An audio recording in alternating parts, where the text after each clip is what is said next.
You've got a business to run, big and heavy products to ship, and customers who need them now. When you've got the right driver and the right equipment, you can bet on a spectacular result. Bennett understands complex logistics and puts the best team, the most time, and the latest technology into every customer relationship. So you can sit back, relax, and enjoy the race. Let us handle the rest. Together, we can move anything.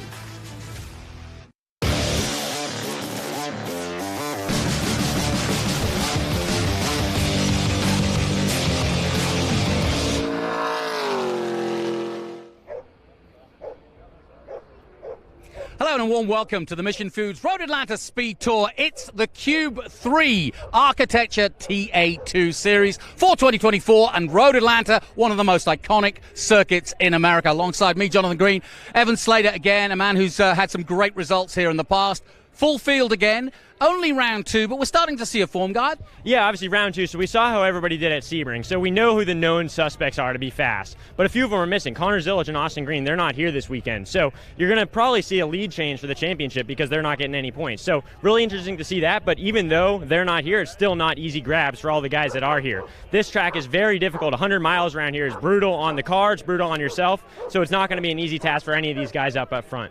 I would argue that this is a real specialist track. I remember Rafa Matos getting his first win here, and of course he's on the pole. Interestingly enough, though, no qualifying. The rain heavy yesterday. They couldn't get out for qualifying. Will that make a difference? I don't think that'll make too much of a difference. So in the rule book it says if there's no qualifying, they can't do qualifying for some reason. They go by the latest practice time. So everybody got a good practice session in. It was dry, so I think everybody got a good representative lap time. So I don't think there'll be any too crazy grid positions that aren't expected. Got any expectations? Connor Zillage, like you say, not here, but Connor Mosak should have won this race last year. Zillage won it. He's in the field again. Rafa Matos we've mentioned, and of course we've got the likes of Merrill who really want to win. Yeah, I mean there's a lot of great drivers here. Rafa Matos really good. Thomas Nunziato, Thomas Merrill, so many great drivers. Connor Mosak. There's so many suspects that could win this race, so I'm super excited to watch it. Thanks, Evan. Well, we'll head to the booth, but we're going to take a short break here from Road Atlanta. Ben Sissel will pick it up after this.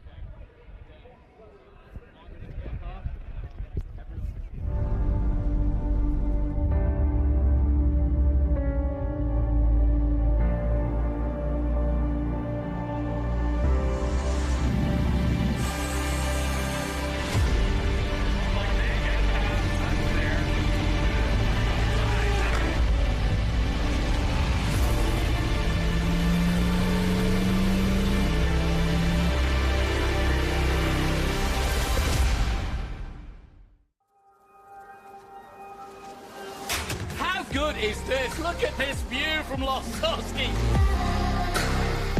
It brings all my fans, it brings the audience into the car with me. Speed turn 140 mile an hour entry speeds. The quickest and most efficient way for me to get information to my drivers is from using the V-Box HT2 system. Taking on the challenge. Moving ahead. It's about going further, faster. At Customers Bank, we know that great things happen when you combine the best of technology with a deeply human touch. So we offer a wide range of personal, small business, and commercial banking solutions with outstanding personal service, giving you the edge you need to take on tomorrow.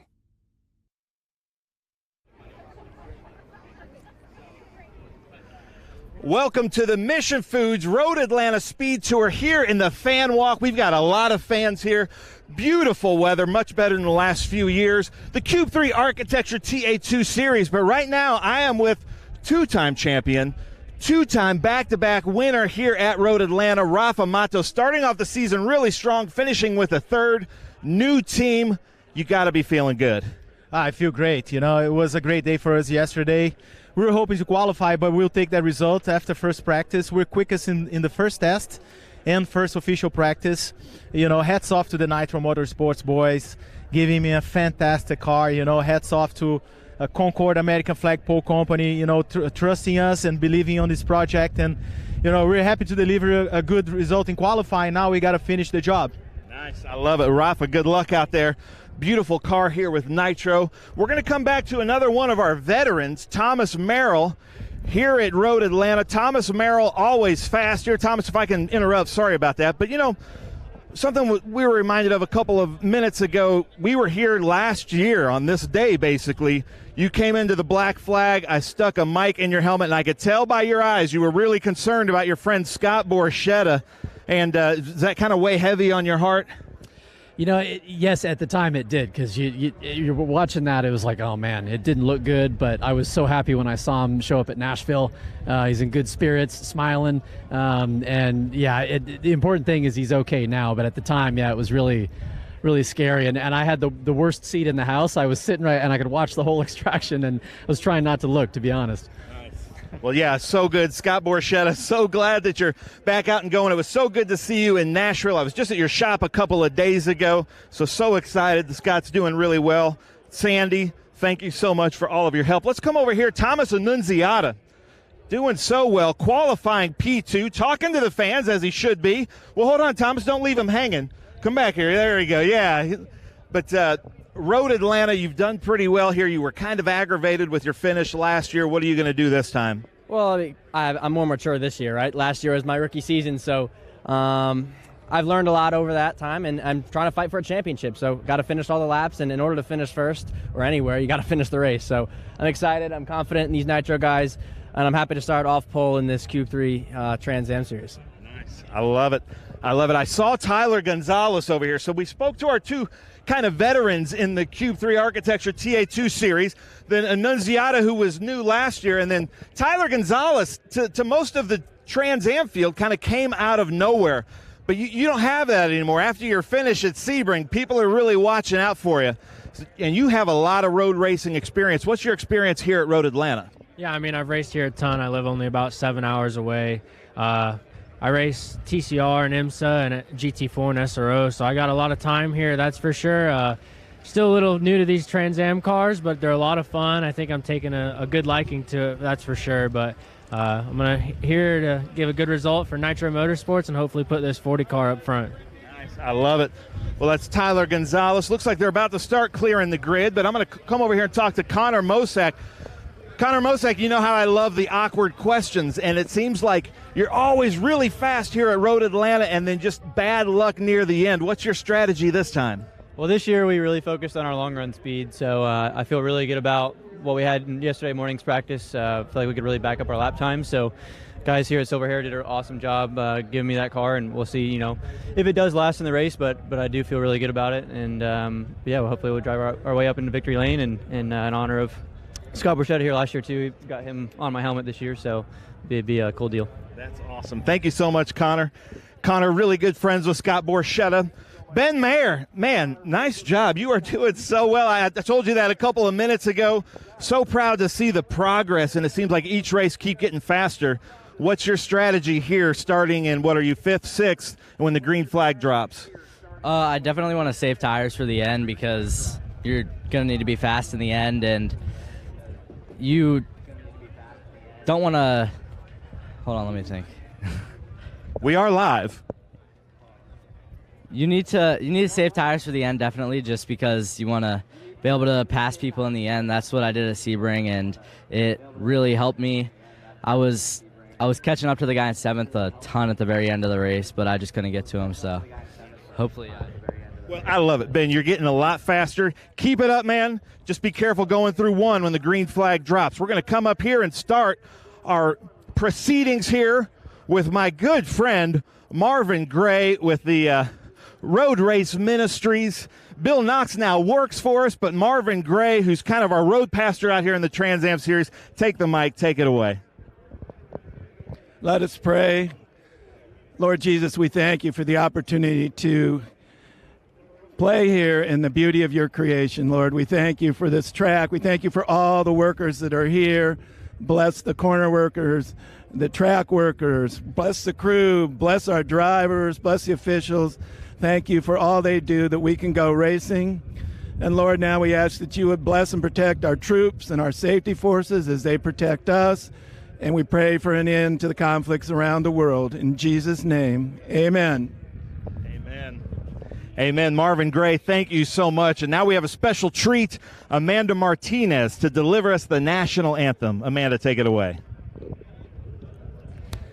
Oh, say, can you see by the dawn's early light what so proudly we hailed at the twilight's last gleaming, whose broad stripes and bright stars through the perilous fight o'er the ramparts we watched were so gallantly streaming, and the rocket's red glare, the bombs bursting in air, gave proof through the night that our flag was still there.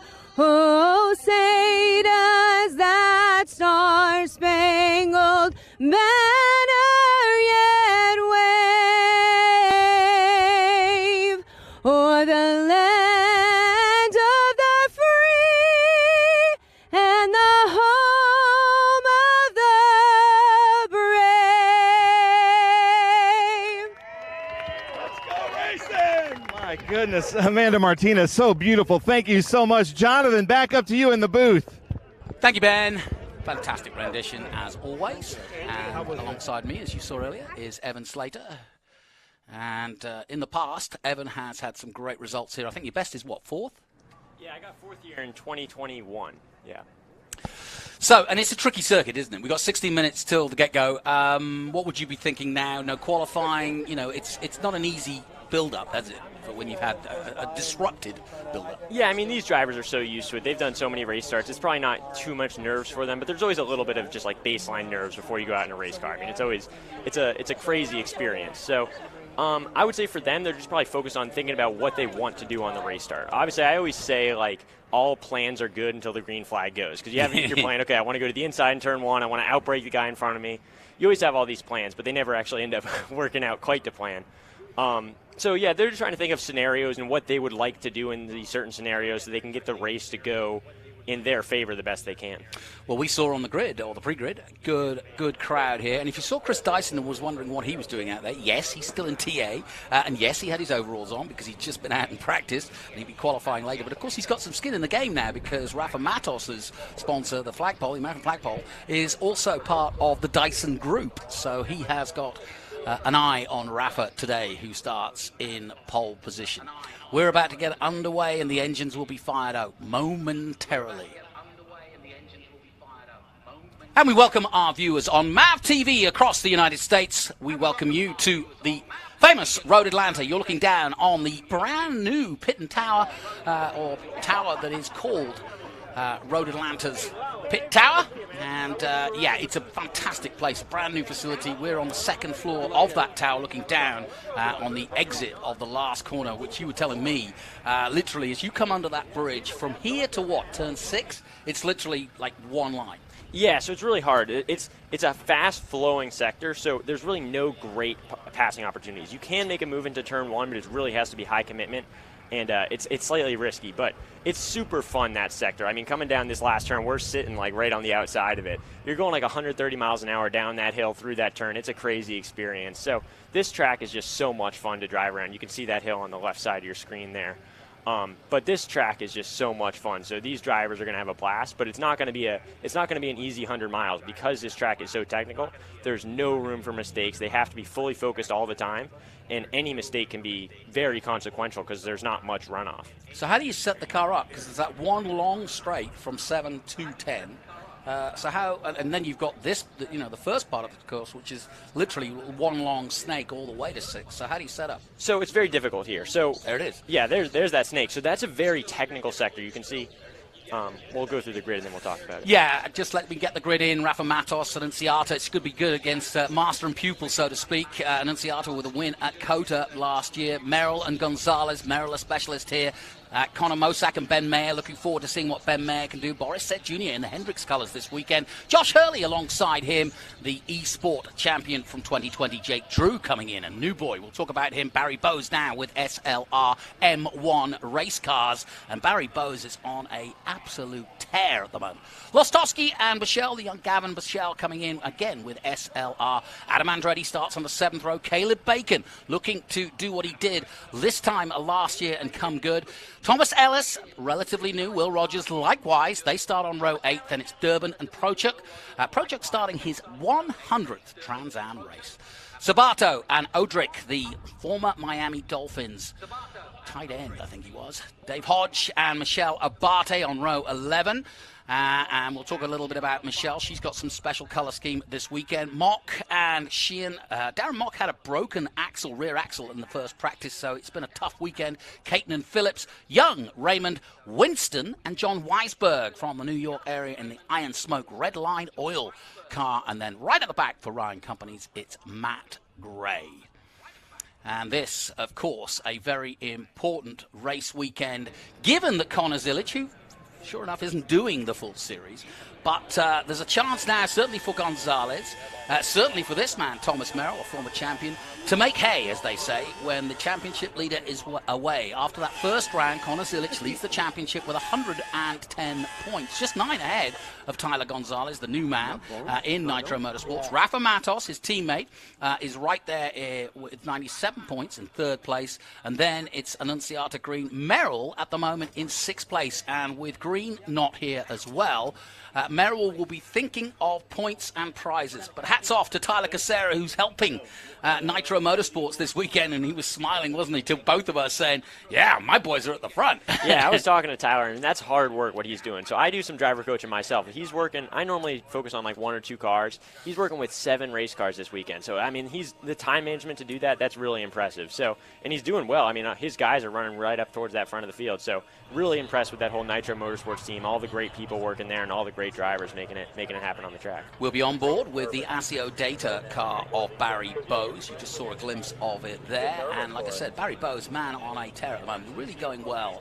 He changed teams, and he made an announcement effectively in one of his press releases saying that, you know, he's been around and this championship a while now, and he just feels like he's ready for the next level. And joining Scott Lagasse and that team is just a step forward of professionalism for him, and it's paying off. It's only round 2, but already Barry Bowes is moving up the grid, and we're used to seeing him in midfield, but now we're seeing him, you know, basically just outside the top 10, if not vying for a top 6 finish here. High above, as you can see, the Road Atlanta circuit. You wouldn't believe it. If you were here 24 hours ago, you would have seen a very different sight. It always seems to rain at some point in Road Atlanta. Guess it's lunchtime for this team as they get ready. But, a lot of rain. Does it make a difference to, I mean, we all talk about, you know, green tracks and rubber down and all this sort of stuff, and that's all good science and it's all good race talk, but does it make that much difference in Trans Am, a rain overnight? So it totally does. So yeah, you hear about these terms, a green track, rubbered in track. All it's talking about is what the rubber level on the track is looking like. So obviously the tracks are made of asphalt.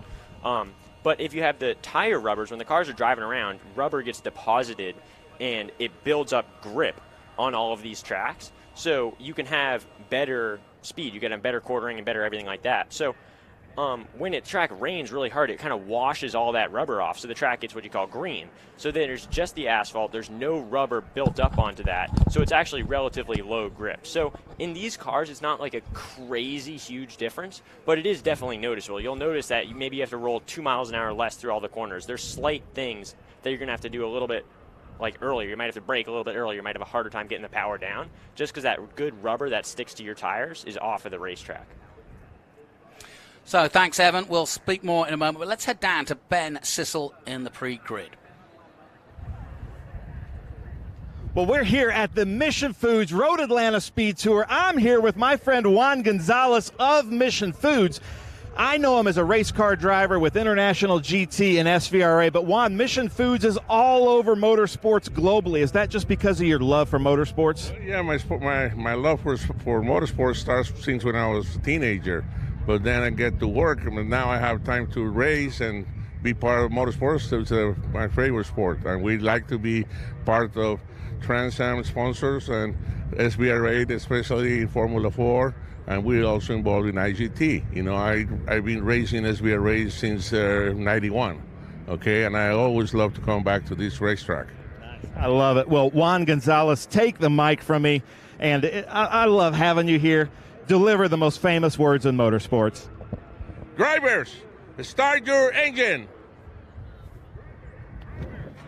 There you go, man. Hey, you're awesome. Thank you.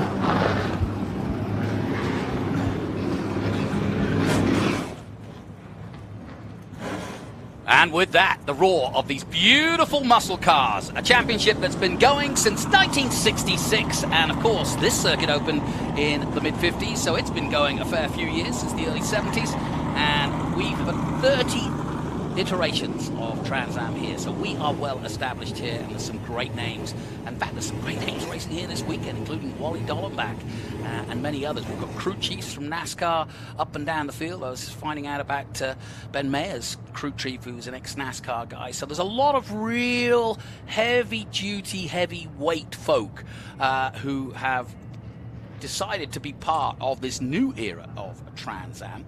Evan Slater, if you don't know him, he is one of America's up-and-coming drivers. He's not in the seat at the moment, so if you've got an idea that you want to see a youngster succeed, he's right here alongside me, and he's available. And he is Evan Slater Racing. Look him up. He's got a great record here, and he's just chomping at the bit to go and take on these boys, and he's absolutely more than capable. We'll be on board also with Adrian Lostowski, the Fast, and we'll also be on board with the Ultimate Headers, Adam Andretti. We've got two views of his car. He had an off, in fact, in the first practice. Just got a bit of grass cuttings, and he came in early, and I thought there was something wrong with the car, and then I looked at the front, and it was just covered in grass. And then I also realized that he had a TA practice straight after, so I think he thought better of it. He said, well, I'm not going very well there. Yeah. So I'll come back in. But take me through the procedure now, Evan. We're going on this formation lap, and I always think when you're watching from the outside, it looks like the oddest time in a motor race where you're just weaving from side to side, and that's obvious. You're getting mechanical grip in the tyres, but there's more to it than that. There's brakes, there's temperatures, there's all sorts of system checks and probably engineer checks that you're doing with your radio, etc. Tell us about it. Yeah, so basically there's a lot of things to do. I mean, I'm going to try and remember all of them, but so the first thing, radio check, you kind of talk on the radio at different points in the lap to make sure you can talk with your engineer. So it's just when you're racing, you know where you can hear it. So going through these laps, will be like, okay, I'm in turn 6. Okay, I'm in turn 10. Okay. They just talk like that. Do you like to talk a lot or like to hear your engineer out? I don't like much. I like basically radio silence when I'm focusing. I like to hear the gaps. I like to hear if I have a spotter, like, okay, there's a car inside. I like to hear stuff like that. But normally it's pretty radio silent, except for this first lap where I'm talking to make sure the radio can hear. Well, let's take a look at this Road Atlanta circuit, because it's technical. We're here at Road Atlanta for round 2 of the Trans Am Series presented by Pirelli. This track's fast, it's technical, and it's high speed. Turn 1, you can see the race start here from 2023. Nathan Hearn making a great move on me. It's kind of unfortunate, but this turn's really fun. You got to use the compression, you got to use the hill to really maximize the racetrack there. Here you got the S's. It's really single file. It's kind of follow the leader. You can see Connor Zilic getting held up by some lap traffic here. It's just really difficult to make a move because there's really not much space to really do anything, but you can still gain a lot of time through there. Turn 6, one of the hardest braking zones on this track. You can see Merrill going down the inside of Connor Zilic. That turn is really fun because you get it uphill on the braking zone, so you can really go late on the brakes and push it and roll that speed on the way in.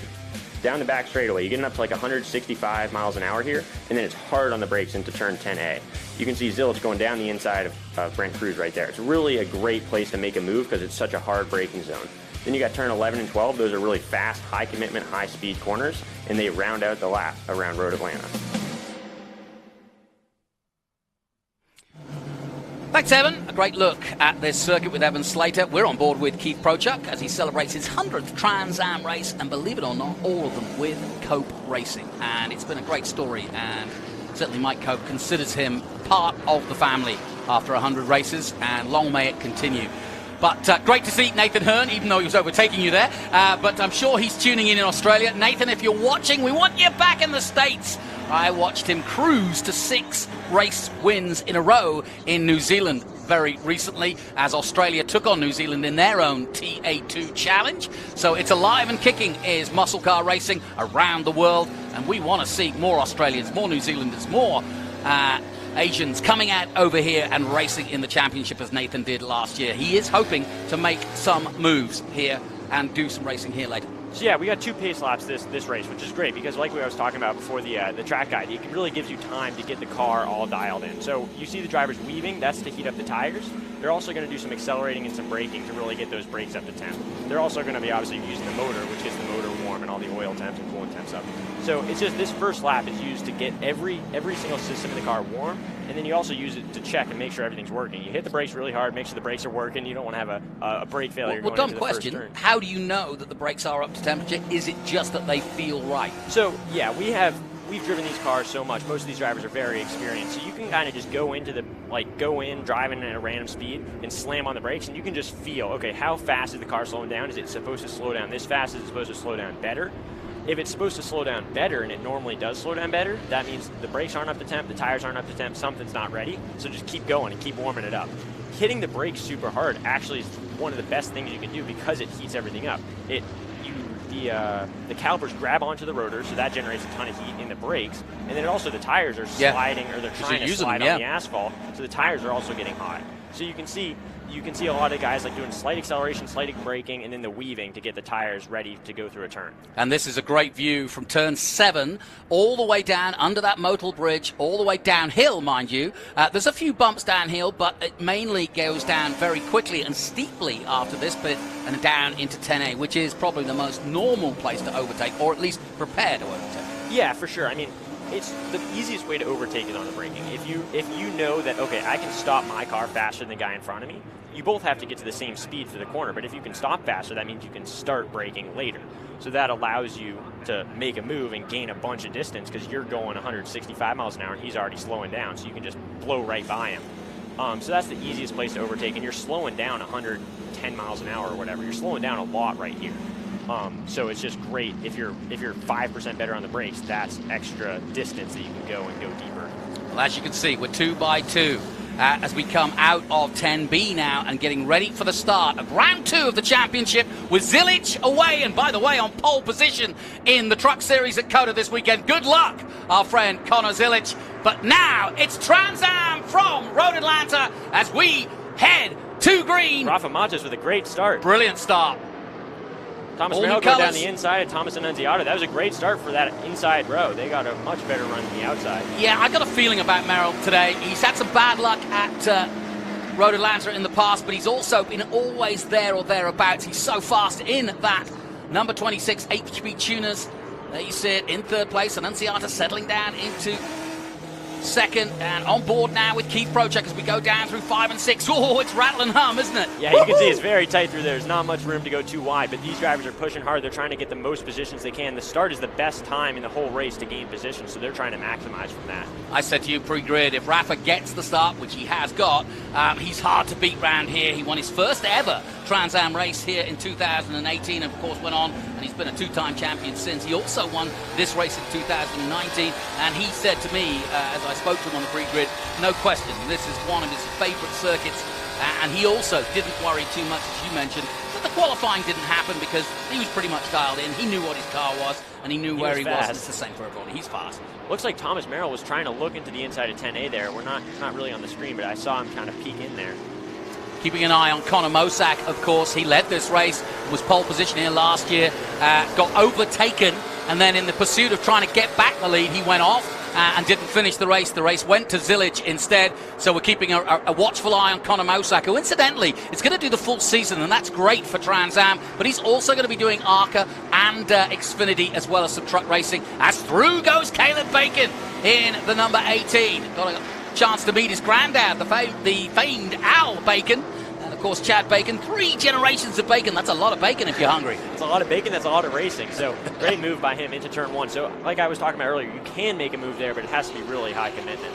Yeah, CB Motorsports took me through their entire garage at the weekend, and really sophisticated. Of course, they've got lots of IMSA background and sports car racing in their history. They've won at Sebring and many other great races over the years. So CB Motorsports know exactly what they are doing.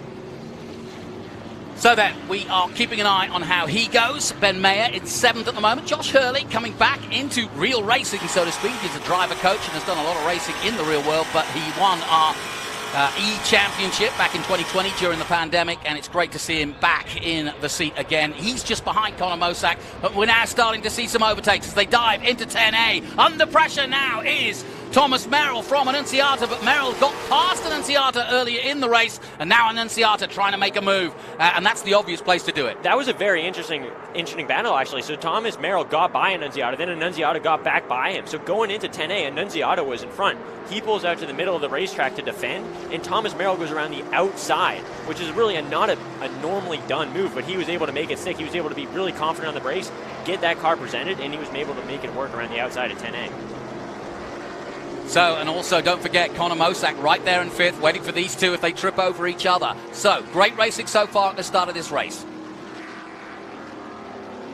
I love the drone. Really gives you an idea of how Mosack is just pulling away slightly from those, from how Matos is just slightly pulling away at the front from Merrill and Annunziata. Gonzalez, great run at Sebring. Gonzalez, the new kid on the block, and being mentored, if many ways, by Rafa Matos, but Rafa was beaten by him. And Tommy Sheehan, sadly, in the pits in the Vixen Motorcycles car, and that looks pretty terminal to me. Yeah, I was talking to Tommy, and this is a brand new How car that he just got for this year, and he was super excited about it. So it's super unfortunate to see that splitter damage.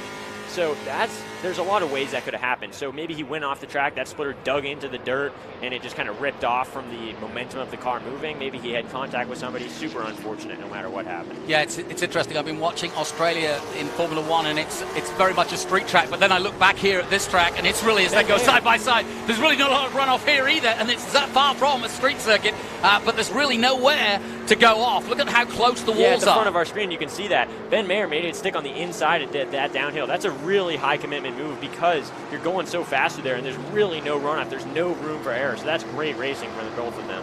Yeah, and likewise, just behind them, Jake Drew coming in for Connor Zillage in the famous number 7. And as we've mentioned, Zillage racing in truck racing. He got the pole position at Coda this morning. And Jake Drew, in his 20s, from literally down the road from Connor Zillage. They're good friends. He's got some good ARCA and Xfinity, some good ARCA and West Coast experience as well. And Connor Mosack. Big time. That's Connor Mosack. Looks like maybe a car fire.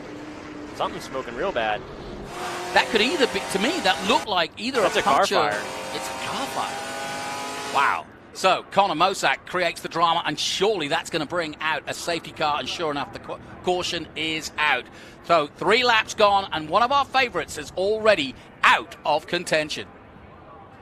Well, you come back live on MAV TV just at the right time. We're under caution while you're away. We had a big problem for Connor Mosack.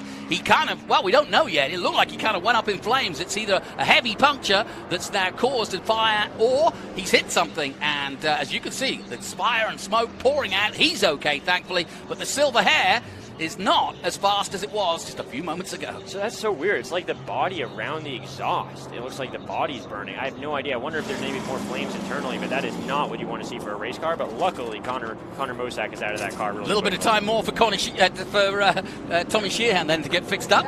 Yeah, so they're doing something with the brakes. It looks like they're bleeding the brakes. So I wonder, that's weird. I don't know. Maybe he had some air in his brakes and it messed up. He hit the brakes and the pedal went long and he maybe hit the back of somebody. I don't know. Here's a question for you. Is it frustrating to be under caution, or is it time sometimes to get a breath and rethink it? I really don't like it when you're under caution because it gets so hot. Right. So these cars, they don't have AC at all. They're very raw race cars. So there's no heat catch up on insulation. your podcasts. Right? Basically, you can spend a little bit of time to relax, but you're relaxing and you're just heat soaking. So everything's getting hot. Your heart rate has been so high from driving so much, but now it's kind of getting a time to cool down and chill out. Your heart can start slowing down a little bit, but it's a weird feeling because you're so used to going so aggressive, so hard, pushing 100%, and now you're all going 60 miles an hour stuck behind one another. So it's such a weird experience, and it's just, I'm not a huge fan of it. I'd rather just keep racing. But sometimes at the end of a race, if you're like starting to get really thirsty, you can take the full course caution, slow down a little bit, grab a drink of water in the car, and that can sometimes be helpful. But this early in the race, it's just slightly frustrating. But obviously, it's great to have the caution because we can make sure Connor Mosack is safe. Well, as you can see, Connor Mosack's car just caught up outside of 7. And so that's why we're under caution. Connor Mosack coming out of 7 and then pulling over with that flames and fires. So we're under caution here at Road Atlanta. We're going to take a short break. We're going to be right back with you, though. Don't go anywhere. Hungry for SVRA action? Well, the best way to enjoy classic auto racing is with a delicious classic from Mission Foods.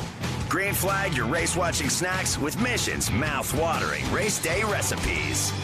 Try some of our tasty tacos, piled high nachos, fresh chips with guac, and more. So gear up your ride and fuel up those stomachs with delicious Mission foods. Now that's too fast, too tasty. The Mission Foods Laguna Seca Speed Tour returns to WeatherTech Raceway, Laguna Seca, May 3rd through the 5th, featuring the Trans Am Series presented by Pirelli Western Championship, the Sportscar Vintage Racing Association, PSSA International GT, Historic Trans Am, Toyo Tires 2.5 Challenge, Optima Ultimate Streetcar, and Saturday you can take part in the Haggerty Cars and Caffeine Car Show. You do not want to miss the Mission Foods Laguna Seca Speed Tour, May 3rd through the 5th. For tickets, simply go to WeatherTechRaceway.com.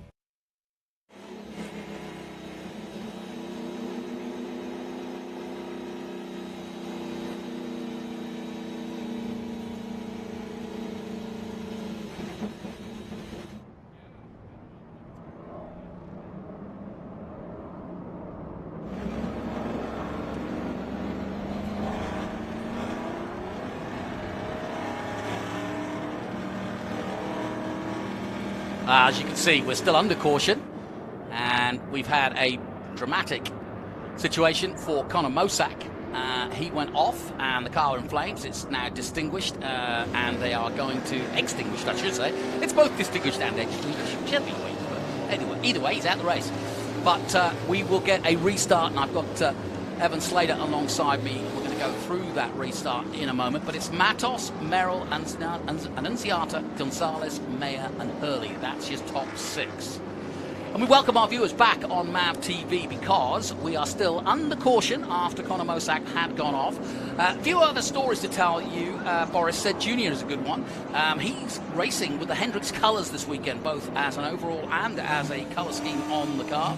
He's currently in 7th position, and that's a really, really special moment for him. His father carried the similar colours, and in fact his father again will run his last Xfinity race in June in Sonoma in those famous Hendrix colours. And if you know Hendrix and Kyle Larson and that team, they are absolutely the top team in NASCAR at the moment. So as a young 18-year-old, wouldn't be bad to wear that blue and white, would it? No, not at all. Probably an honor for Boris Jr. Yeah, he said. I said, does that mean you're part of the Hendrix? I mean, you're going to be? And he goes, no, it's just the overalls. I said, yeah, it's a start though. Yeah, for sure.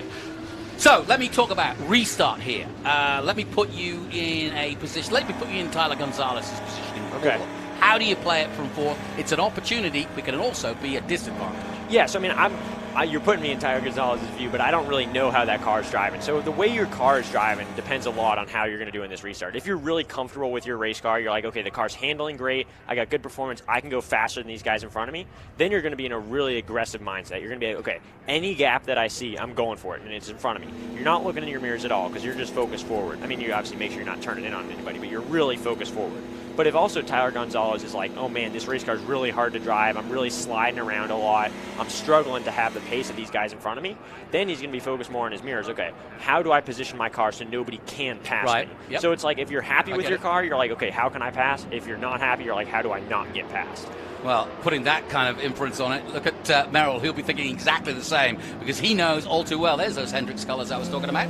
But he knows all too well that if he gives Matos too many opportunities over this 100 miles, he's got no chance of winning. Merrill will see this surely as his chance these next 2 laps to have a go at the great mighty Matos.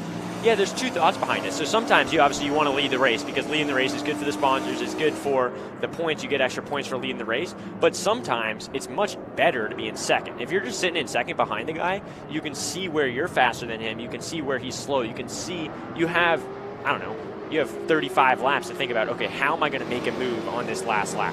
So if you're sitting in second and you're comfortable with how fast he's going, and if you're comfortable with how well your car is driving, then you can just be like, okay, I'm not going to pass him. I'm just going to stay behind.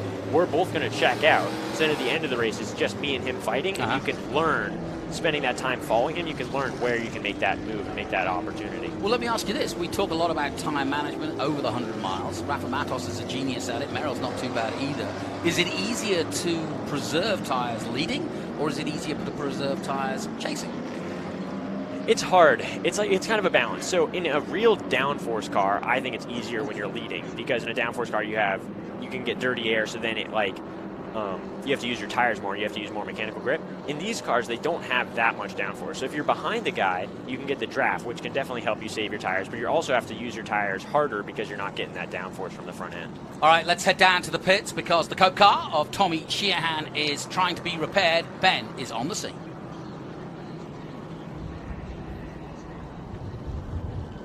Well, thank you, Jonathan. And I'm here with Jamie Obie here with Tom Sheehan's crew. Tom's in this beautiful new liveried car, and looks like he's about to pull out. That look at this, the Vixen Cycle, the Vixen Cycle Company. I believe it's his wife's company. So sad for Tom Sheehan. Jamie, what did Tom say happened out there? Well, I guess somebody got into him and pushed him up against the fence out there and ripped the brake line off it. Pretty much ended our day. Great car. Just an unfortunate thing. Yeah. Beautiful, great car. Unfortunate for Tom Sheehan, but Mike Cope, you guys have other dogs in the fight, don't you? Yes, we do. Yeah, we'll be back too. We'll be back with that car. It didn't hurt anything seriously, so we'll get her fixed. Nice. And Jonathan, I'm hearing from race control that lights are out in the pace car. We're coming back to a restart, so back to you. Thanks, Ben. That's what we like to hear. There is the Ginetta. Those are the lights that aren't on. And so we are going racing very soon. As he said, Mike Cope has got some big skin in the game, including second place Thomas Merrill. We misspoke earlier, calling it a Howe chassis. Of course, Tommy Sheehan is in a Cope car, as is Pro Chuck in his 100th race for Cope cars, and looking forward to seeing what Mike Cope and the boys can do. Merrill in second place. We're about to go racing. Down the hill we come. Up go the revs, and away we go to green. And Merrill is all over Rafa Matos, as you can see. Matos defends, goes to the inside. Merrill now goes to the outside. Can he make it side by side into turn one? It's dicey stuff, but Merrill makes it. Wow. What an overtake. 26 to the lead, and Matos has to sit and watch in awe as Merrill does the business around the outside. Yeah, I mean, I guess I was talking about how Merrill might want to hang back. He did not want to hang back. He wanted to go. So, I mean, great move around the outside. What he did there is he pushed Rafa Matos all the way to the inside of the track where it's dirty. There's no rubber. There's a bunch of, like, random dirt and dust and stuff. No grip. So then Merrill comes shooting out to the outside of the racetrack where the driving line is. That's where all the grip is. That's where the rubber is. So then he can use that grip and roll more speed and just roll right around the outside of Rafa Matos. Into six, and Annunziata looking for his position as well to get past. Likewise, Gonzalez there. Mayer in fifth now. Hurley up to sixth. Boris said Jr. still seventh. Then it's Drew, Bacon, and Bose rounding out the top 10. Out of seven they come, and down the hill once again. And already Merrill is making away. He's got, what, 3 car lengths, and Evan Slater. Let's have another look at that overtake from your point of view. Yes, you can see Thomas Merrill gets a great exit, and he fakes to the inside, so he gets Rafa Matos to go all the way to the inside, then he shoots to the outside where all that grip is, and just breezes by him on the outside. Leaves him plenty of room on the apex if he wanted to hang in there, but he couldn't hang in there because of all the dirty track on the inside. So it's a great move. That's just going right around the outside. Textbook move by Thomas Merrill. Thomas Merrill, who a few weeks ago was at Sebring, like 6 of our Trans Am cars. He didn't have the greatest of runs, but it's great to see so many top-line drivers there. Annunziata, look at this. We're all over Rafa Matos, who is struggling now to hold up the rest of the field and actually playing into Merrill's hands, because there are about 7 drivers, including this man, Barry Bose, in the 9th lap of 40, all trying to get past Rafa Matos as they climb back up the hill through 4, 5, and heading towards 6. Rafa's in trouble. Yeah, I mean, Rafa must not be happy with something. Normally he's a great driver, but he doesn't have the pace that Thomas Merrill does. He doesn't have the pace of Thomas Annunziata. He just doesn't have the pace right now. So maybe he's not 100% happy with the setup.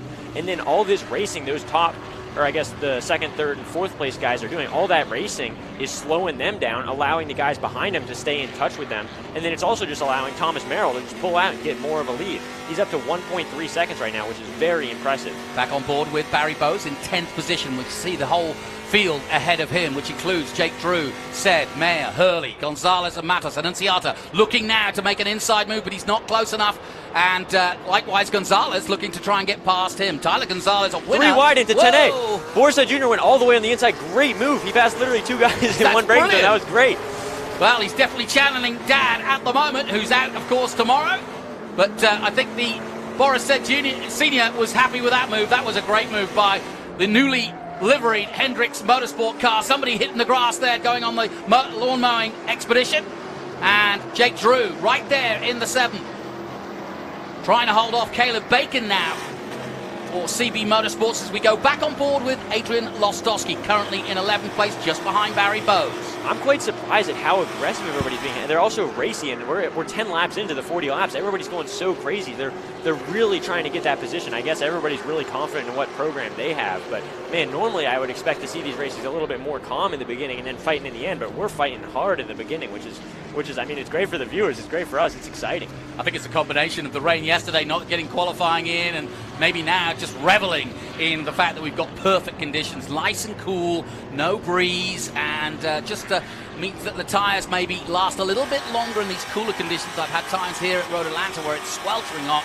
We're back on board with Lostowski. Now let's put you in his position now. 11th place and a chance to overtake Barry Bowes, but where would you do it? Yeah, and so I'm looking on the back straight there. It doesn't look like he has a lot of top speed over Barry Bowes. It looks like talking they're of overtaking. Jake Drew makes it nice. Down the inside, yeah, super easy, super classic.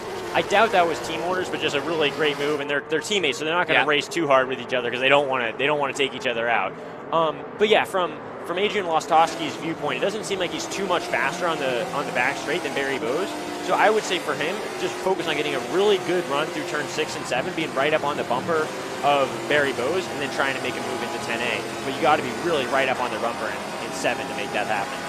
Up onboard look at the HB tuners and Coke car of Keith Prochuk as he makes his way through his 100th race, and he loves every minute of it and has done for, well, since 2014 he's been racing in Trans Am. It's a great story, and he has just improved as a Pro-Am driver. And of course we've got the Pro-Am Championship this year. Bring back the trains. Oh, Doug Winston in the pits.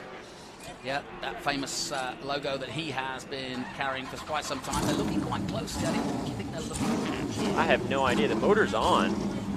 Yeah. So, I have no idea. When there's cloths out, it usually means there's some sort of liquid, whether it be I oil. wonder maybe there's like an oil leak or a coolant leak, so they have the motor on to have those pumps pumping and try and see where it's spraying out. I have no idea about that. Yep, so the race continues. Merrill took the lead at the restart from Matos, and the gap is now almost 2 seconds. Doing a really good job is Thomas Merrill as he crosses the strip one more time. And Anunciata still chasing Matos in 3rd. Gonzalez 4th. Hurley up to 5th now. Drew 6th. Forrest Set still in 7th place. We go on board with Adam Andretti, currently in 12th, chasing down Lostowski. So we're on board with 10th, 11th, and 12th. And you know what? Let's stick with Andretti. Tell us what you see. We know Adam very well. He's in this commentary booth all the time. But let's ride with him and you see what you see. Yeah, so I'm just looking at that steering wheel. It seems like he's fighting it a little bit, but it's not anything out of the ordinary. I think it's normal. These cars, they move around a little bit with these big sidewall tires. So it seems like he's pretty happy right now. I mean, you can look in that bottom right-hand corner. You see he's not fighting the wheel too hard. So, I mean, I think he's probably pretty happy with this race car right now. He's just trying to maximize, trying to gain as much time on that car in front of him and get right up onto their bumper so he can make a move. Into 6 he goes, down through the gearbox. What, 3rd through there? Yeah, so you're 3rd down to 2nd. So it should just be one downshift and then you drop another one right here. That's in a qualifying run. Maybe in a race run you drop it to 4th through turn 6 just to get a little more scoot out of there. But I would personally go from 3rd to 2nd in turn 6 and then drop it to 1st for turn 7. So Andretti making his way down to the famous turn 10A. It's his birthday this weekend. Celebrates it tomorrow, and he'll be racing tomorrow in TA. So what I'm going to look at, oh, whoa! Barry Bowes down the outside. He's trying to make that work. Let's see, Adam Andretti outbroke Barry Bowes a little bit, so he could not make that move. Barry could not make that move, so Adam Andretti did a great job holding him off. What I was going to look at is the brake trace, that little brake bar, and see how that brake release is looking, so see how the car is driving on the way into the corner. Well, that's a bit of a wake-up call for poor old Adam. He was going strong there. Yeah, for sure. So, great racing throughout here, and Ben Mayer now with the Bow Marine car making his way. That was actually not Barry Welcome Bowes. back to our MAV viewers. It's fast and frenetic here at the moment as we're back on board with Barry Bowes, who was just trying to have a stab at Andretti just a moment ago. So we've got racing all the way through the field from 1st to 2nd and all the way down. Right now we're watching this battle for the top 10 going on with Barry Bowes heading towards 6th. Sorry, I made him a little mistake there going when we were on board with Adam Andretti. That was actually Gavin Bushell trying to make a move on Adam Andretti, the 28 car versus the 27 car. But he was still unable to make the move. But it shows that Gavin's really racy. He's really happy with his car, and he's trying to go forward. Gavin Bichelle, G-Money as he's known. He's a dirt expert, has come through the ranks, and he's still new to Trans Am, but making a name for himself, and there's no question that he is another one of our young guns who have come to Trans Am and are really showing what they can do. I've mentioned Jake Drew. Well, we saw him. He's currently in 6th position. His first race coming in for Connor Zilic. He's a 2022 ARCA Series West champion. 6 starts in the Truck Series and 3 ARCA wins at Portland and also at Sonoma. So, yeah, watch him, Jake Drew, coming through. And another overtake there just ahead of Keith Prochuk there. I'm not quite sure who that was, but it's a classic overtake at Road Atlanta. Gap at the front, still maintaining. In fact, Matos has taken a little bit out of it. The gap now 1.8 seconds. And I keep forgetting, it's a long way to go in this race. Yeah, it's not even halfway It yet. seems like we've had so much happen so far, but we're only 14 laps in. We still have tons of racing to go. So, I mean, as these cars are burning off, the racing is going to spread out a little bit. As the tires are falling apart, the cars are going to start to do a little bit more sliding, a little bit more less comfortable things. Well, then let me ask you then, where's the purple patch for the car with the fuel load and the tires going off? When is that sort of, is it halfway through and you go, right, I've got the sweet spot? So it depends on how well you manage your car. If you do perfectly, your last few laps should be your fastest. Because you're not burning up the tires aren't getting overheated, the tire pressures have come in to where they need to be, and they're kind of just like staying there, getting ready to go. And as the fuel burning off, you have better acceleration, better braking, better everything, and you lose a little bit of tire grip with driving them, but if you don't get too much wheel spin, you don't get too much tire degradation, then you're still going to be able to go fastest right at the end of the race. Yeah, I'm looking further down the field to see who should be further up, and it's good to see Jared Odrick in 19th position. He got a 3rd place in GT1 here just a couple of weeks ago, so another guy to keep an eye on. He's just behind Keith Prochuk. Ben Mayer spoke to his dad, Jim, earlier in the weekend, and just 16 years of age, and was asking him about his run here last year. He had to come from the back. A lot of people struggled last year because it was meant to be a wet race, and then it dried out. And so there was all sorts of shenanigans going on, and Mayer involved in that. He went to the front, went to the back, went to the front again. I think he, in the end, finished 15th. And he kind of had a similar race at Sebring where he started at the back and made it all the way through to 8th. So Ben Mayer, the man of the moment, down in 9th place at the moment, just behind Caleb Bacon. Back with Prochuk. There is it. Pete Prochuk in the similar HB Tuners colours as Thomas Merrill.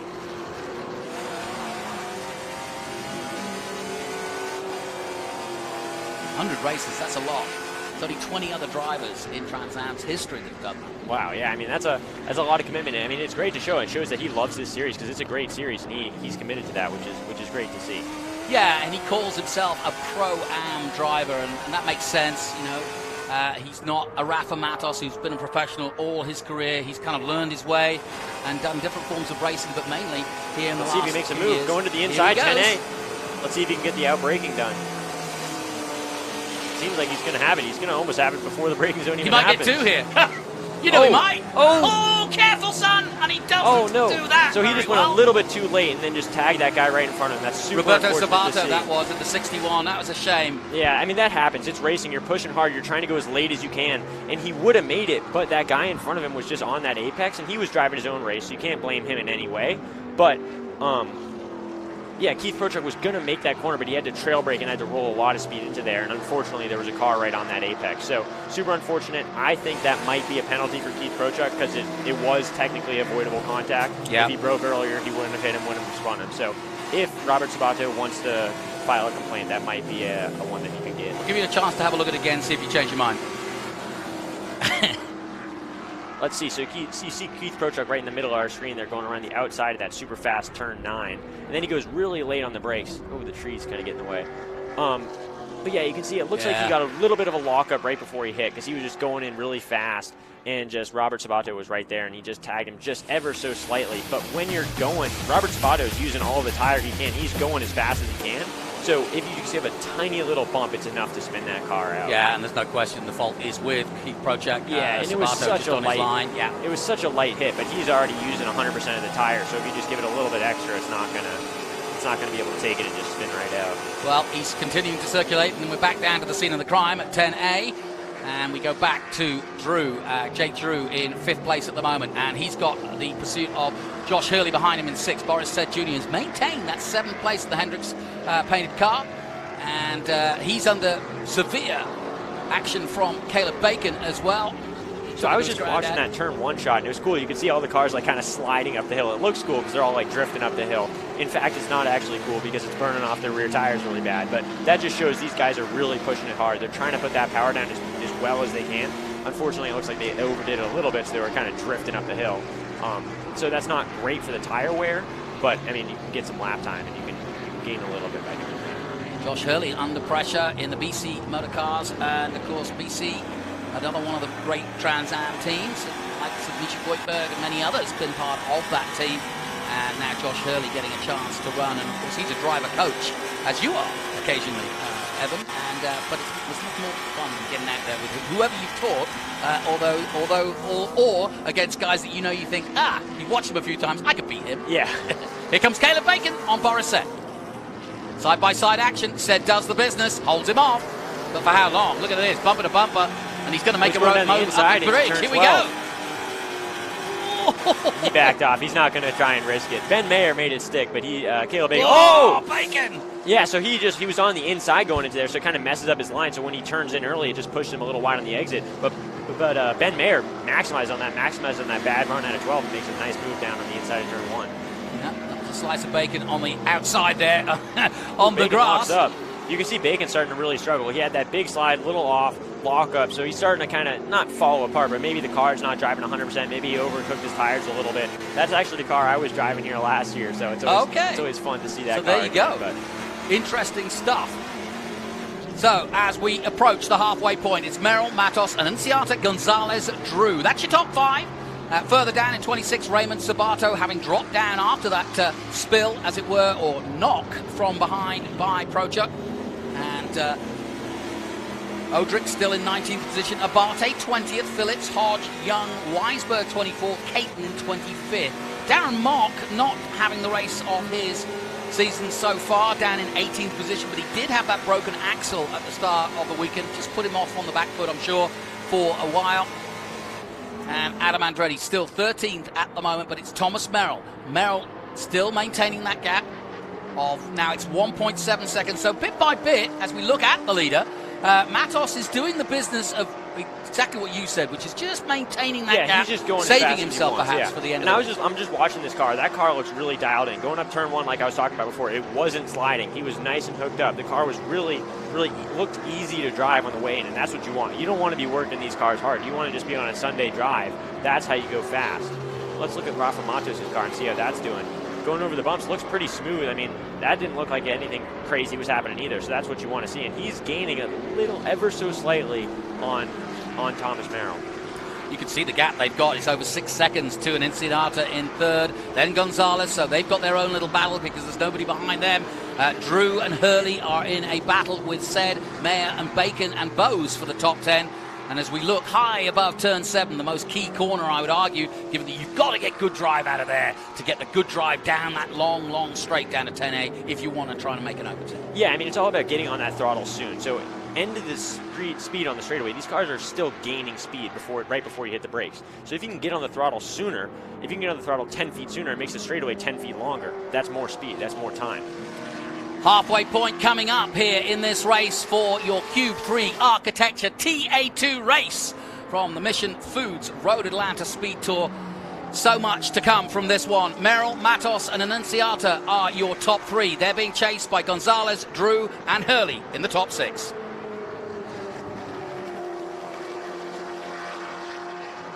I love these drone shots. You really get an idea of the perspective and gaps that you've got between the cars, and each and every one that we get, you can really see. I bet you'd love this view if you walked racing. You'd be like, oh, I'm not that far from that guy. Yeah, I mean, it's cool to see it. It's something that's interesting because you never get this really anywhere. If you're walking around the track, unless you got a private helicopter, you're not getting those views. So it's cool to see exactly how spread out everybody is, and you can just see like kind of how the race is going from an overview, literally. Well, Jake Drew, as I mentioned, coming in for Connor Zilic, the 24-year-old, but got plenty of truck racing and ARCA experience, so another youngster on his way, another kid from Mooresville. I don't know what the heck is in the water at Mooresville. We've got 6 drivers in this championship from North Carolina and Mooresville. Go figure. Yeah, it's like the racing So capital we know of the where country. NASCAR's digging its goal. Yeah, exactly. I love it. Of course, they're racing at COTA this weekend, and our very own Connor Zillage now with Trackhouse and Silver Hair as well this season, and we wish him well. Won this race last year. That was a moment for Andretti. Almost got it sideways out of 7th, but that's that drive I was talking about. You know, you can see it if you push down and try to get as much drive as possible.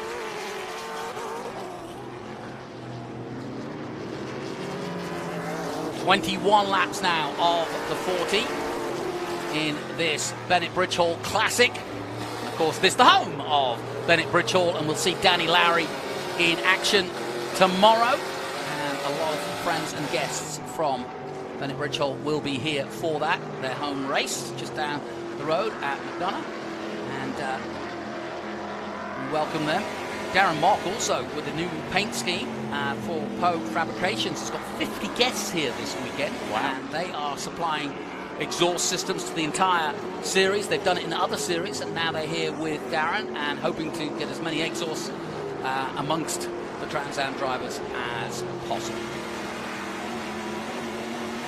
And we welcome back our viewers on MAV TV to the Q3 TA2 race from Road Atlanta. Round 2 of the championship, and at the moment it's Thomas Merrill up against his arch nemesis. Remember, Merrill and Matos went head-to-head for the championship, and at the end of COTA, somehow Merrill did the impossible and beat Matos on a countback. They both have the same number of wins and score, but Merrill had the better overall championship and therefore took the championship away from Matos, and I think it's going to be similar again this year as these two go head-to-head, and that's exactly where they are right now, which is first and second. But the young buck that is Thomas Annunziata got a first win at COTA last year, and from there on in, his confidence has blossomed. Yeah, I would say the top 3 running in this race right now are going to be the top 3 for the championship contenders. Tyler Gonzalez, he's a really great driver. I don't know if he's doing the whole year. I don't know if he's doing every race, and if he's not doing all the races, he's not going to be a championship contender. But those top 3, I think, are really going to be doing all the races and going to be fighting for this championship.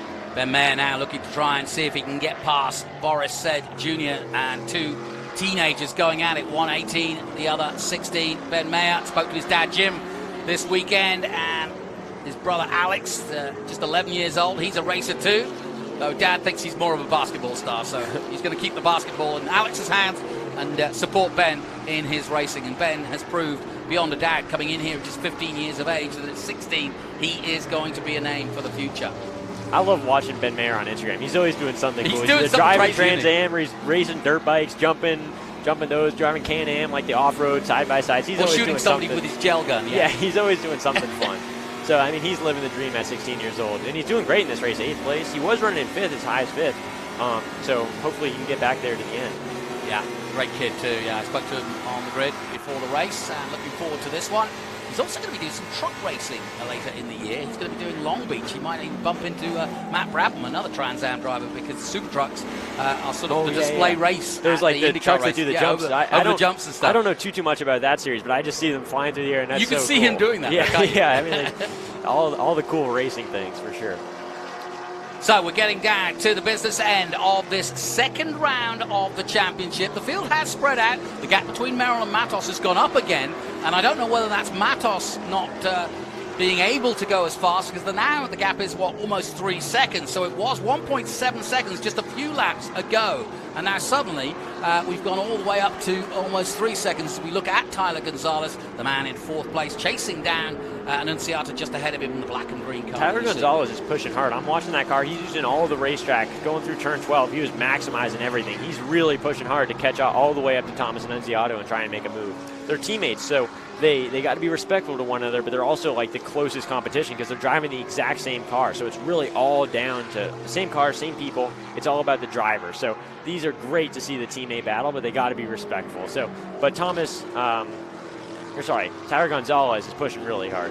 Yeah, Tyler Gonzalez, interesting guy. He's not run these powerful Trans Am cars that much. In fact, just this last week, he was a winner in the Mazda MX-5 Cup Championship here and won at Sebring. So, he's jumping in and out of different cars at a young age, and that's exactly what you should do.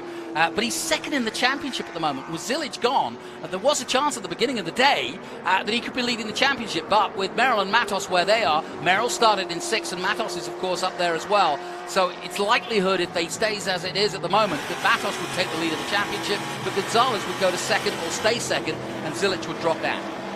Yeah, I don't quite remember where Merrill finished at Sebring, but I know Matos finished 2nd. Or was he 3rd? Yeah, Matos was 3rd. So Matos got a lot of points at Sebring. So I think Merrill was 6th. So he was 6th. Okay, so yeah, I think Matos right now in this position, I think Matos would jump to the leader of the championship, but I'm not 100% sure on that, so don't quote me. But that's what I think.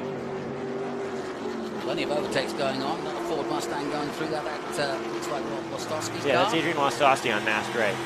It's hard to get used to Lostowski's new colors. I'm used to that red interior and red outdoor as well. There was a car parked on the outside of the Cube 3 Architecture Turn 5.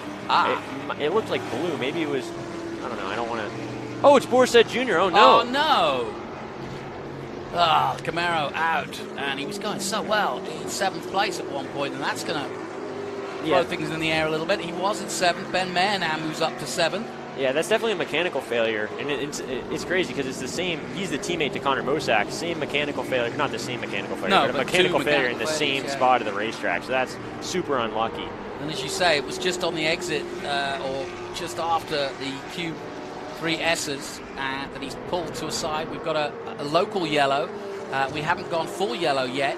Yeah, and now we have. So we're now under caution again. Our second major caution of the day. Jake Drew in the silver hair, number 7. Going through his paces. He's now 5th, and now he's got nobody following him as closely, as Boris said, is out. I wonder what happened to that car, because it's a very interesting place to stop. So it seems like he pulled it there. So it wasn't a suspension thing, I don't think. I think it was probably like a motor issue. Maybe the motor died, and he couldn't limp it to a further up spot, and he just like had to kind of stop there because he ran out of speed from rolling. So it's interesting. I don't really know exactly what happened to that car, but Silverhair I know definitely tries to build. They build great cars, so it's very just unlucky to have 2 coincidences in one race. So it looks as though we've got a couple of cars as well stopped on track. Well, Boris said we knew in the 75, but also the 8 of Thomas Ellis. Thomas Ellis from Florida is out in the number 8 as well, and of course he's one of the SLR youngsters coming in to the series. So 2 cars out. We're under caution for the 2nd time, but at a much more crucial time in the race. This is 24 laps gone. Merrill, Matos, and Enciati your first 3. Then Gonzalez, Drew now up to 5th, early up to 6th. Ben Mayer and Bacon look good all weekend long, and they're now 7th and 8th, and we'll be smelling a chance of some big points here. Bose now up to 9th, Michelle 10th, Lostowski just outside the top 10 in 11th, and Andretti 12th. Rogers now up to 13th. Good run so far by Will Rogers. He's just ahead of Prochak in 14th position, and Darren Mock has moved up to 15th place. So everybody gets a little bit of a respite and a little rest here, and alongside me, Evan Slater watching the action, got 4th place here last year, and wants to be out there, I'm sure, but it's great to have his insight in this intriguing race. It feels like we've had the championship going for a long time because it's only round 2, but they're so on it, so dialed in. Yeah, they're pushing hard, and I think it's just there's so much experience here. So it's like they're not. I mean, there's obviously a few guys that are new to the cars, but they know the cars well at this point. They know that what you need to do to win a championship is push hard every single race. So they're obviously focused on finishing because that's what you need to do to be succeeding in a championship, but you also need all the points you can get. So a lot of experience, so I think that's why they're being able to be so racy, just because they all know exactly what they should be doing at this stage. This time last year in the wet-dry race I mentioned, Connor Zilic, as we know, won the race. Thomas Merrill was 2nd, and Rafa Batos was 3rd. So no surprise to see those 2 at the front again. Brent Cruz was 4th, and Evan Slater, 5th place. Always love coming here, though. One of your favorite tracks? This is definitely one of my favorite tracks. I mean, it's so much fun. There's so much elevation. It's fast. It's like it's flowing. It's high commitment. There's no runoff. So if you make a mistake, it's very consequential, but you need to push it to the limits. You need to be really driving hard to gain all that time. So I think it amplifies all the great drivers and all the great crews, because it's really difficult to set up a car for around here because you need a car. you need a car with a good platform. So it needs to be really stiff. Like the springs, they can't be super soft. So you have to have the car so it's not moving around too much through the high speed turns. But then it also has to be kind of absorbing, because you got those big bumps. You got the turn 3, the jump kind of in the apex there. You got the bumpy on the exit of the turn 5, cube 3, corner 5. So it's difficult to set up a car around here, so it shows where the great crews are, the great mechanics, the great engineers, and obviously the great drivers, because it's difficult to drive a car fast around here. Well, as you can see, the recovery trucks are with Boris Jr., but it's going to be another lap, I think, before we get underway. So then that's 26 of the 40 done. It's certainly not a sprint to the finish at that point. It's not, unless it's 10 laps, I wouldn't say you can go hell-bent for leather. You've got to be a little bit careful, haven't you? Yeah, I would say with these cars and these tires, the last 5 laps, you're really pushing 100%. The 5 laps in the end, that's when you're giving it all you got. 10 laps, you can start pushing it pretty hard, but you still need to make sure you have a car for the end. All right, let's go down to the pit lane. And Nick Tucker, of course, who runs the Nitro Motorsport team, he's with Betsys.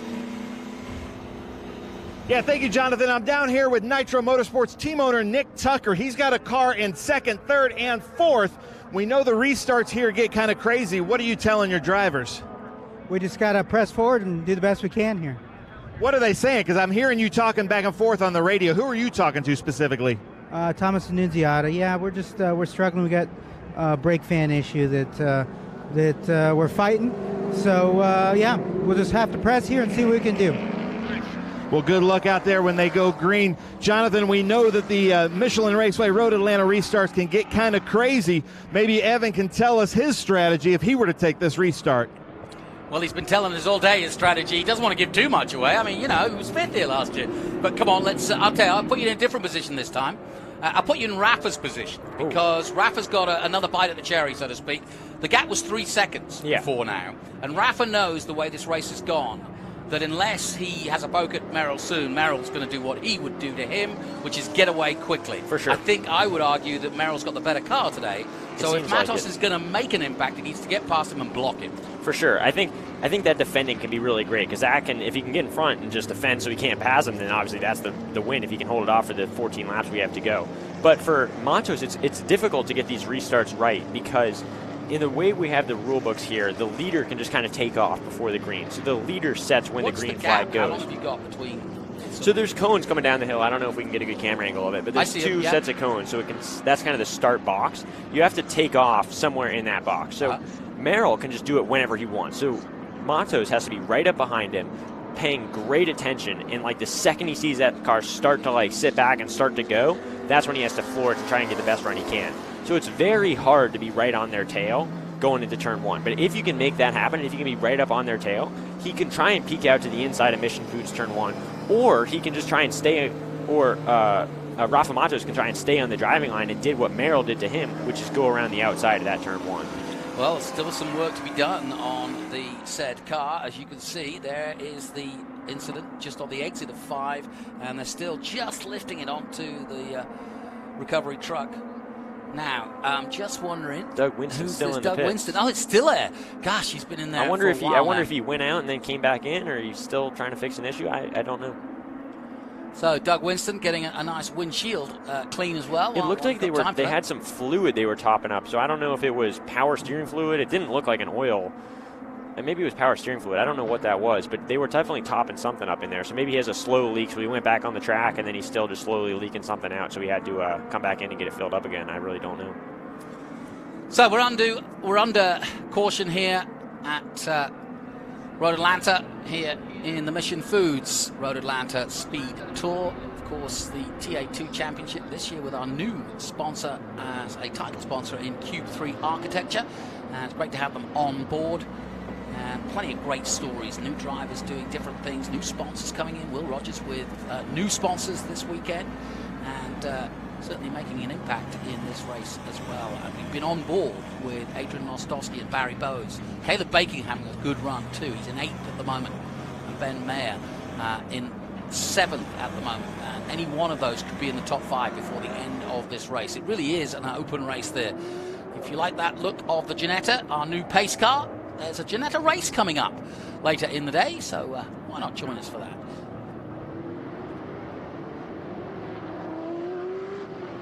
well, we haven't talked too much. Annunziata, we keep talking about the battle between Merrill and Matos, but Annunziata is not a shy violet, is he? He knows when he gets a chance, he'll put his nose in there. For sure, but we were talking, or when Ben was talking to Nick Tucker in the pit lane, he said he was having brake fan issues. So these cars, the brakes aren't great. The brakes are pretty small, so they have to work really hard to get these big cars slowed down, so they get super hot. So the brake fans are kind of fans that blast air on them to try and cool them down, but it seems like he had a failure, so that might be hurting his braking performance. Well, Mike Cope, of course, making hay at the front of this race. Let's head down to them in the pit lane with Ben Sissel. Yeah, I'm with Bowser here with Mike Cope Racing, Thomas Merrill's crew chief. What's Thomas saying on the radio? Because it seems like he's just the class of the field. Yeah, the Cope race cars, HP Tuners, Ford Mustangs, been running pretty good all weekend. And we've been just tweaking on it here and there throughout the whole weekend, and we hit on something pretty good here. And he ain't said a whole lot. The only thing he said was 10-4.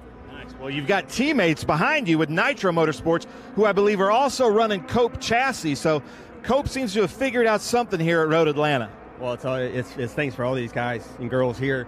They put in tremendous hard work, and that's where it's at. It's just hard work in the shop and getting after it. Well, this is the most relaxed I've ever seen this Cope pit crew. So they've got something here. They know something. So, Jonathan, back up to you for the restart. You could say they could cope with the situation. I'm here all weekend. Anyway, I want to talk about Ben Mayer again. We'll keep an eye, of course, on Thomas Merrill, but he is in easy street. Once he gets the lead, I wouldn't doubt against Thomas Merrill. It's when he's fighting for second and third, I worry about it. Yeah, they're happy with their car, so I suspect that he'll get a great restart and just make some really good few laps and just pull that gap out and then just start managing it. Lights are out in the pace cars. That means we're going racing this time. Well, this could be the pivotal moment of this race, certainly for Rafa Matos. If he's going to make inroads and get his third win here at Road Atlanta, he's got to make a big impact on the Cope car of Thomas Merrill, who leads the field now down the hill to get the restart underway. On board with Barry Bowes, he's got Caleb Bacon just ahead of him. They tighten up the field now. Merrill goes through the cones and starts to accelerate away, and he's got a great restart. Holy start. cow. Yeah, that's exactly what Thomas Merrill needs, but Rafa Matos didn't get a great start, so he's under pressure from behind. Whoa, Tyler Gonzalez down the inside of Thomas Annunziata. Nicely done, and he's not happy. Oh, and he bumped his teammate, I don't know. Oh, somehow Gonzalez gets slide tracked and just slides his way back to competitiveness, but Annunziata is through. I mean, that's a completely legal move from Trans Am. It's kind of a questionable move, bumping your teammate out of the way. But, I mean, he made it work, and both the cars are still on the track, so no harm, no foul. But, exactly. Not the ideal thing to do to your teammate. No, and a good restart from Drew as well. He's fifth. Josh Hurley maintains his sixth, and Mayer still seventh.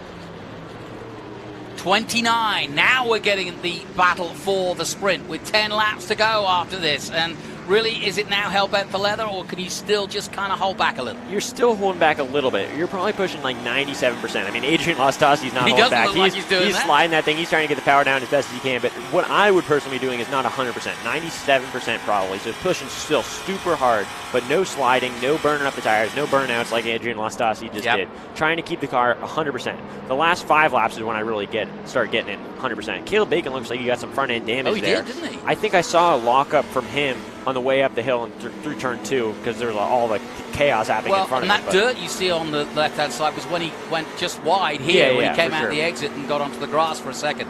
So another lap completed. Merrill and Matos going at it, but Matos did not get the restart he wanted and now has got pressure from Annunziata, Gonzalez, Drew and Hurley, the top 6. The 27th going through is Barry Bowes. Good run so far. We're back on board with him and the ASIO data on board. Puff of smoke at the back of Bacon. Yeah, so that's 2 lockups in a row in the exact same spot. The problem is, so when you lock... Rafa Matos! Matos has gone off! Going slow in the exit of turn 1. I wonder if he's got gravel. There was gravel. He went into the gravel. Yeah. I don't know what happened. Hopefully we can get a replay of that. Oh. But that's super disappointing for Rafa Matos. He's got a puncture. Yeah, he's got a puncture. I wonder if there was contact there when he was racing hard with everybody. You can see that car's kind of... Looks like it's sitting down a little bit. Yeah, it's moving all around. That's no good. He's going to have to head back to the pits. But, poor old Rafa Matos, two-time champion with a...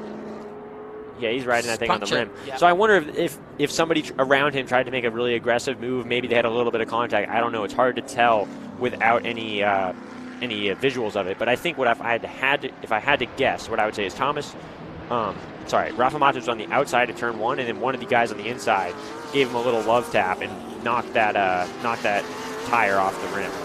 Andretti locking up slightly there. He's behind Barry Bowes. Adam Andretti. Lostowski on board, under the bridge and onto the main straight again. But the big news story is disappearing from contention. The two-time champion that is Rafa Matos, the pole man, is out of this race with a puncture. That means that Annunziata is up to second and 2 seconds, 2.8 seconds behind the leader. Gonzalez now on a podium position. Drew, Hurley and Mayer the top 6. It's going to be a really interesting finish, this one. Hurley now comes into play. Bacon's been there all day long. Slight damage to the front of the car, but it's not slowing him down. Yeah, that's just cosmetic damage. He's still got a great race car underneath him. A little bit of Rubbins racing, but that car is still perfectly fast. And he's all up on the bumper of Ben Mayer, trying to figure out a way. Oh, bumps Ben Mayer a little bit going into turn 6. I think he got the move done. Hopefully they both stayed on the track. They did. But a little bit of love tap going into there in that braking zone. So, all sorts of drama in this one. Merrill, Annunziata and Gonzalez were waiting on the battle between Bacon and Mayer. Mayer doing everything in his power, the 16-year-old, to hold off Caleb Bacon, who is just 18 himself. What great racing this has been. We've lost Matos, we've lost Connor Mosack, and so big attrition rate in terms of the big contenders expected to win this race. No surprise to see Thomas Merrill in the HB Tuners 26 Coke car at the front, but it's not over yet. He does have a solid gap of almost 3 seconds, and let's see if he can maintain it. Almost 4 seconds. He's got a very solid gap. He's just checked out driving his own race.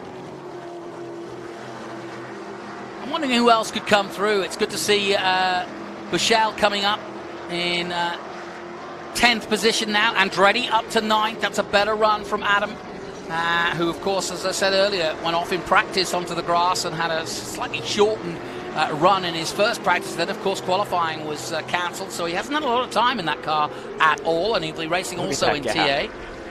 Yeah, you can see the gap. It's ridiculous. He's got a mile. Yeah, he is gone, isn't he? 3.6 seconds. So at this point, he knows he's got a fast race car. He's not pushing that thing at all. He's trying to minimize mistakes, like 0% chance of mistakes. So he's not pushing hard. He's making sure these tires are staying good. Rafa Matos coming back out of the pits, did a quick tire change. But so it really was as simple as that, just a puncture. Yeah, so I wonder, tires sometimes go flat on their own, but it's very unlikely. Yeah. So unless he hits something, the 25 in the Cube 3 Architecture S's. That's Chris Durbin in from Cameron, Virginia, in the Amsoil Chevrolet, getting turned around. Ty Young involved as well. That's another tire failure. You can see the tire sitting right there. I don't know what happened there. That looks like at turn 1 as well. So we've had lots of drama. Another caution, third caution. No surprise. Maybe that's not turn 1. I can't really tell where that is. It looks like kind of turn 1 to me. It looks like the top of turn 1, but it's hard to tell from that. So we're under caution again. Thomas Merrill has built a 4 second lead. Let's have a look at what happened, Evan.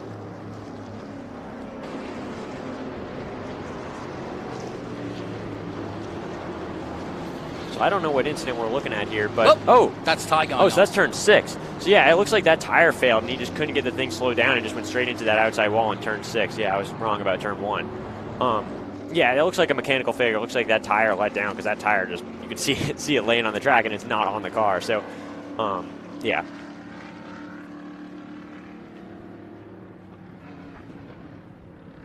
So, you join us back on MAV TV, and more drama. Another caution is out, as you can see from those double yellows, and we've had a couple of cars going off.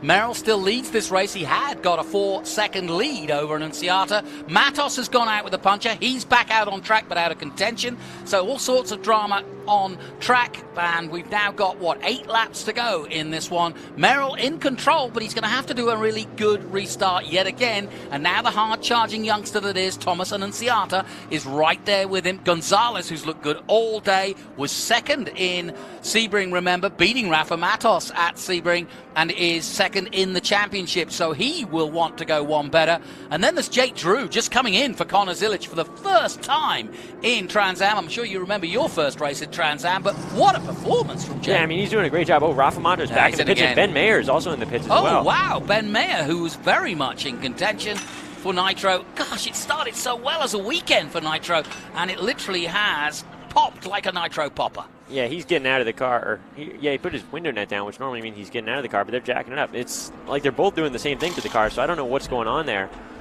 The car looks good, obviously, from the outside, but they were looking at maybe the rear end, rear differential, something in the rear suspension. I don't really know. Shame. The 16-year-old was really on it as well.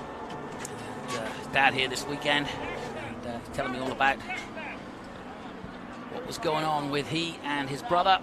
And he's a very laid-back character, Ben. He's great to work with. It's so interesting. Two cars on the same team, both looking at the exact same problem. Both the cars are jacked up. They're looking at that rear suspension on the right-hand side, so I don't know. And as always, we've got an extra mechanic in Tony Garcia, who's literally inside the wheel there. Good on you. Come on, Tony. Oh, you can see something dripping out of the bottom there. Yeah. Right, I see a little bit of fluid on the ground there. Well, either way, when it's as long as this, it's pretty much terminal, and we know that anyway because he's already come in for a puncture, and they're looking at the same tire that went down. So, when you have a puncture like that, it's very rare it's just rubber. Once you get on the rim like that, all sorts of things. So, yeah, when you get on the rim, and he's still driving it back to the paddock. I mean, on your street car, you always hear, like, anybody tell you, if you get a flat tire, stop driving and don't drive on the rim. But here, we're racing. We're trying to get the thing back to the paddock, so you need to drive on the rim. But that tire's flopping around. He's not going to be going fast on the back straightaway, but he's going 80 miles an hour. And with that rubber like ripping around, it can very easily mess something up. It can break something. It can hit the shock too hard, mess up the shock. There's so many things that could happen. They're also looking at the front of the car, so very interesting. Well, an opportunity for Matos to potentially get a win here has all gone up in flames.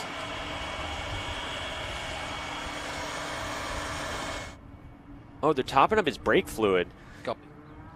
Yeah, putting brake fluid in by the looks of things. I wonder if he boiled his brake fluid and then some air came out and then he ran out of brake fluid. I don't know what that could be. I don't really know why. Brake fluid shouldn't really be going away. It shouldn't be burning. So I mean, it's not a good thing to have to add brake fluid in the middle of a race. No, definitely not. So it's slow caution, but we're going to get into a full sprint race, and now it is go time. Evan, I've been asking you how long it is before you finally go, right, I'm off for it now. Now it's time to go racing. And you can see Ty Young still with work to do. So it's going to be what? Maybe one more, two laps before we get underway. So it really is going to be a 5-6 lap sprint to the finish. Yeah, but we have 15 minutes left in the race. Good point. So we might be a time race depending on how long this caution is. We're running on average like 1 minute 25-second laps around here. So it would probably still right now be a lap race. But if we're under caution for much longer, it can turn into a timed race. But yeah, at this point, you're getting out there, you're all bunched up, and you're pushing hard. This is like exactly what Thomas Merrill did not want because he already had his nice 4-second lead. He was happy to just cruise to the finish line, but now he's all bunched up. All the guys that he's competing with are right behind him. So this is not what he wants, but they're going out and they're going to be pushing as hard as they can because they know it's a pretty short run to the finish line, and this is when it counts. It's okay it's great to be leading the whole race, but you got to lead the last lap. So that's what they're going to be focused on. They're going to be focused on pushing super hard and making sure their cars are out front for as long as they can be in this stage. Well, Road Atlanta in its 54-year history, when it opened in 1972, has held 40 Trans Am races like this. And they're always interesting, that's for sure. All the greats have raced here from the Trans Am Series, and now it's becoming fastly a new era for Trans Am. We've got so many great youngsters making their name, and really looking forward to the season ahead. Great to have a spring race at Road Atlanta. And of course, it's the home of Bennett BridgeHaul, and this, the Bennett BridgeHaul Classic from Road Atlanta, and a full weekend of great racing. I was looking at the YouTube live chat, and I see somebody pointed out exactly what happened to Rafa Matos that I completely did not realize could have happened. He popped the tire, and the tire ripped the brake line open. So then they had to fix the brake line. That was what the fluid dripping in the rear suspension was, and they had to put more brake fluid in. You see, the internet, it's a vast pit of knowledge. Welcome back to our MAV TV viewers, and we're still under caution. You've missed nothing, and we're going to have a doozy of a finish here. We're still clearing up Ty Young's car, which means we're still under caution, so therefore that's why we're on board with Barry Bowes going slow. But the top three, let's just confirm it on your top left. It's Merrill, Annunziata, and Gonzalez. Drew is fourth, Hurley fifth, and Bacon now in the top six. Let's head down to Ben Sissel with the latest from pit lane.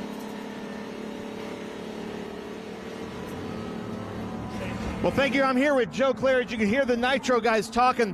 That was very frantic. You had Ben Mayer coming in, and then you had, who was in second place, Rafa Matos. What was happening out there? Well, I don't really know because, unfortunately, I'm crew chiefing for Michelle, so I don't even can't hear what's happening. So I'm diving in because we're just a team of guys that all worked our butts off to be here. We don't care what car it is. We are a team. But something happened to the brakes on Ben's, and then the 60 had a dang on tire go flat, unfortunately, while he was up front. But it doesn't really matter. I mean, we're here as a team. It doesn't care what Nitro car has a problem. We're all going to help each other. I love it. So then you hear Joe Claridge jumping in, changing tires, changing brakes on Ben Mayer's car. And you can see that it's kind of frantic down here with a lot of tools just kind of laying around. That's not something you see too often in a Trans Am. If they're coming into the pits, they're not doing well because it's a 100-mile sprint race. So Evan Slater, we could use her expertise. What's Ben Mayer and Rafa Matos trying to do out there? Back to you. Yeah, so I mean, those guys, they understand that, okay, they just lost a bunch of time going into the pits. So hopefully they didn't go a lap down. I suspect they did. If they went a lap down, I hate to say they're screwed, but it's not great. Look, it's not looking great for them. Because you would have to, yeah, I know, you would have to pass all the guys and then pass them again. So if they did go a lap down, it's really difficult to make that up within 5 laps. If they're not a lap down, that's great because they're at the back of the field and everybody's bunched up. So it's like, okay, how many cars can I pass in 5 laps at that point? But if you're a lap down, it's kind of just, it's a difficult situation that you're in because you can't pass everybody and then pass them again and go around the lap and lap them. So with the tyres as they are now starting to go down, I mean, do you how do you do more careful warming up of them, or is it almost like you need to do more? Several cars coming into the pits as well, 3 cars coming into the pits. Yeah, so they're coming into the pits because we have a rule: if you're a lap down, you come through the pits. So I guess it's an easy way to tell if Rafa's a lap down. Yep. Right? Is that we'll him soon in find the out. pits? Is that him? Yeah. No, he's out of the pits, so he's not a lap down. Oh, no, that's another puncture coming in. Yeah, there's a Nitro car, 51, Darren Mock. He's got a puncture, Darren Mock's too. got a puncture. God, if it wasn't for bad luck, they wouldn't have any. Yeah, Nitro is not having a good day with those tires, but they're all the same tire that failed. They're all interesting. Yeah, that right rear. Yeah, that right rear. So I wonder, I mean, going over that turn 3. Is that a choice of PSA, or is it just the So setup it could of be the PSI, it could be that turn 3 curb in the beginning of the race. We're at the end of the race, but the beginning of the race, it could have messed up the sidewall. Because you hit that jump, and then the car lands, and it's super aggressive. So in the beginning of the race, the tire pressures are low. So it could have just given the sidewall a pinch flat because these huge sidewall tires. That could have been what it is. But, yeah, super unfortunate for Darren Mock to have that issue. Let's head down to Ben Sissel once again as the Pro Fabrication car comes in. Well, you can see here we're with Darren Mock, who just came in with the right rear tire down. That's Darren Mock with ProFabrication.com. Darren had to start in the back with a broken axle for qualifying and then moved all the way up to, I think, 12th or 13th. And then looks like he cut a right rear tire. So I don't know what it is about the Nitro Motorsports, but it looks like they are having a lot of right rear tire problems. And they can't get this tire off. There we go. The tire is off, and it looks like those little brake coolers are kind of in the way of them putting the tire back on, as they have to manually put in the lugs. The lugs were not glued on like we see in some of the stock car racing, so he's coming out. But Darren Mock in this beautiful Pro Fabrication headers and exhaust Ford Mustang with Nitro Motorsports, he did exactly what he's supposed to do. He stayed in, came into the transition lane, pitted. That's hard to do under this duress, and now they're working hard to try to get him back out there on the lap. They're sending him out now, and you can see there that the tire was really rubbing against it, but it's all happening down here. Then we come up here to Ben Mayer, who's back into the pits. You can see they're looking at the car, and it looks like Joe Claridge looking around, not quite sure what's happening. But Jonathan, I'm going to send it back up to you. Yeah, an unusual day at the office, and a shout out to Pro Fabrication of North Carolina. They brought 50 guests here this weekend. Big new sponsorship deal for Darren Mock and for the whole paddock, in fact, as they're looking to get as many exhaust systems on all the cars. So we welcome them on board, but not a great day at the office, as we say. But we're going to have a doozy of a finish here, Evan Slater. We're under caution, and this is getting long now. These guys are getting impatient. They're hot, they're tired, and there's a race to be won. And they're ready to go, though. So yes, they're hot, they're tired, they're everything like that, but they know that this is the time when it counts. 8 minutes to go or 4 laps. So if we go green soon, it should still be 4 laps, but it's looking more like it'll be a time race. So I imagine when we go green, there'll be about about 5 minutes to go. Don't quote me on that. That's what I think. But it's going to be very quick, so not a lot of time. So Thomas Merrill is focused on going as fast as he can, as clean of laps as he can. Oh, Rafa Mato's in the pits because he is a lap down, so that's super unfortunate for him. He's going to have a hard time making up any places on this restart besides everybody else that's a lap down. So he's just going to be racing the guys that are the same lap down, but then he can't get further up to the lead lap at this point. But an important factor to remember in Trans Am, and you know this all too well, is that we've got a massive change in the point system a couple of years ago. So if you win, you get over 100 points, but all the way down the field, you'll score points. So, he's thinking long-term as well. So, yeah, so the reason why he's staying out there and not just calling it quits is because, he can still get points. So although he's a lap down, he can try and pass all the other cars that are a lap down and just get more and more points for that. It's not going to be a big points haul, but it's still a little bit. And in round 2 of a 12-race championship, if you can get 5 extra points, that can be huge, and that can be really beneficial. So I'll tell you what, there's still a long way to go yet, and what I mean by that is you can see Ty Young's cars on the recovery vehicle, but they've got they've got a few more minutes before they're going to be clear on that. Like you say, 7 minutes on the clock. It seems like the car's on the thing, though, so basically they just have to drive that off the track and then drive the thing. So maybe this off lap. the track. So, maybe this lap, if not, definitely the next lap. Well, as you can see, conditions absolutely perfect. Just perfect here. Just a few puffy clouds. I know that those on the East Coast are dealing with a lot of rain at the moment and heavy weather, and likewise in the north of America, some big heavy thunderstorms. But it's perfect conditions here, having had rain overnight last night, and of course we've got a full weekend of racing here, as well as the TA race coming up tomorrow. That'll be the feature race of the day, but right now it's TA2, and it's hell-bent for leather with 550 brake horsepower. Former champion Thomas Merrill out there, out front, looking to do the business. Brent Cruz still not here, and of course the current champion had an illness at the start of the season. We haven't seen him since, so we're hoping he'll be back and fit and full fettle for the next one. But again, it will be interesting when he gets back in the seat for Nitro Motorsport to see how he slots in, what the fitness looks like, and he's going to be a factor, the youngster, having had a fantastic season. So we're going round again. One more lap. This is interesting. So we have 5 minutes and 45 seconds to go. Yep. But the safety car, so the Trans Am cars, they can run 125s around here, but the safety car, they're not going that fast. So it probably takes maybe 3.5 minutes. So we might get 1 lap, but I don't know if in this series would they start it with 1 lap to go and then do the checker the next lap. Hopefully they would. Yeah, I hope so too. Well, we'll find out. That would be really exciting, because that would be a green checkered, which is always one of the most exciting things in racing, because it's the last lap. Everybody's super bunched up and they're all trying to make as many places as they can, and it's just. It sometimes is chaos or sometimes crashes when that happens, but it also is very exciting because everybody's pushing super hard. They're using every single thing they have to try and gain those positions. Great to see Will Rogers there now in 11th position in the number 6 car. So Will Rogers in the Caldwell Coaches Adolphi Productions Ford Mustang, and having a good day out, as 11th place will be one of his best finishes in TA2. So, Merrill, biding his time. Grew up in Salinas in California. And Merrill right now, I mean, if this was me, I'd be on the radio being like, man, they shouldn't start this race. They would be super yeah, let's unsafe. finish it. Let's get done. It would be super dangerous if they started the race. Well, we just heard from Race Control that there's going to be 2 laps of racing. So really? Great. They're going to give, exactly. So they're giving a little time extension. Run, and I guess that's fine, because when the clock ticks down, that's just a case of when the race should finish. But of course, that could be in the middle of a lap. It could be at the start of a new lap. It could be at the end of it. So they've got a little bit of leeway there.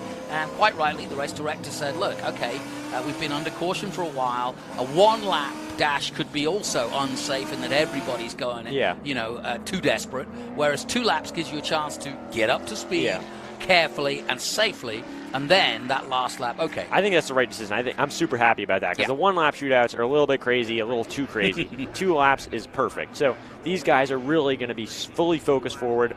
Thomas Merrill is going to be really trying to hold up Thomas Annunziato as much as he can. And Annunziato, Tyler Gonzalez, and Jake Drew, they're going to be trying to make as much headway as they can. Well, it's interesting. Thomas Merrill started this weekend in 6th place on 80 points, just 5 behind Austin Green. He'll take Green out of the picture because Green isn't here this weekend. Annunziata currently in 4th on 88 points, but Annunziata in 2nd place at the moment. So that's going to be interesting. So a lot to play for, even though it's early in the season. And away goes Merrill. Annunziata under pressure from Gonzalez. Into turn 1 they go. Inside or outside?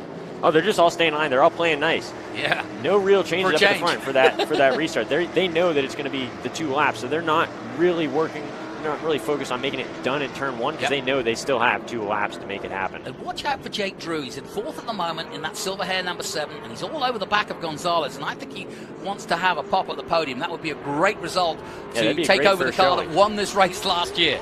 Yeah, and Connor Zilic has proven that car's fast, so Jake Drew is just out here, and he's really trying to live up to that legacy that Connor Zilic has shown with that car. Meanwhile, Bacon all over Hurley as they dive into 6. 2 to go. Less than. Ooh, on the outside is the 41 of Andretti, trying everything.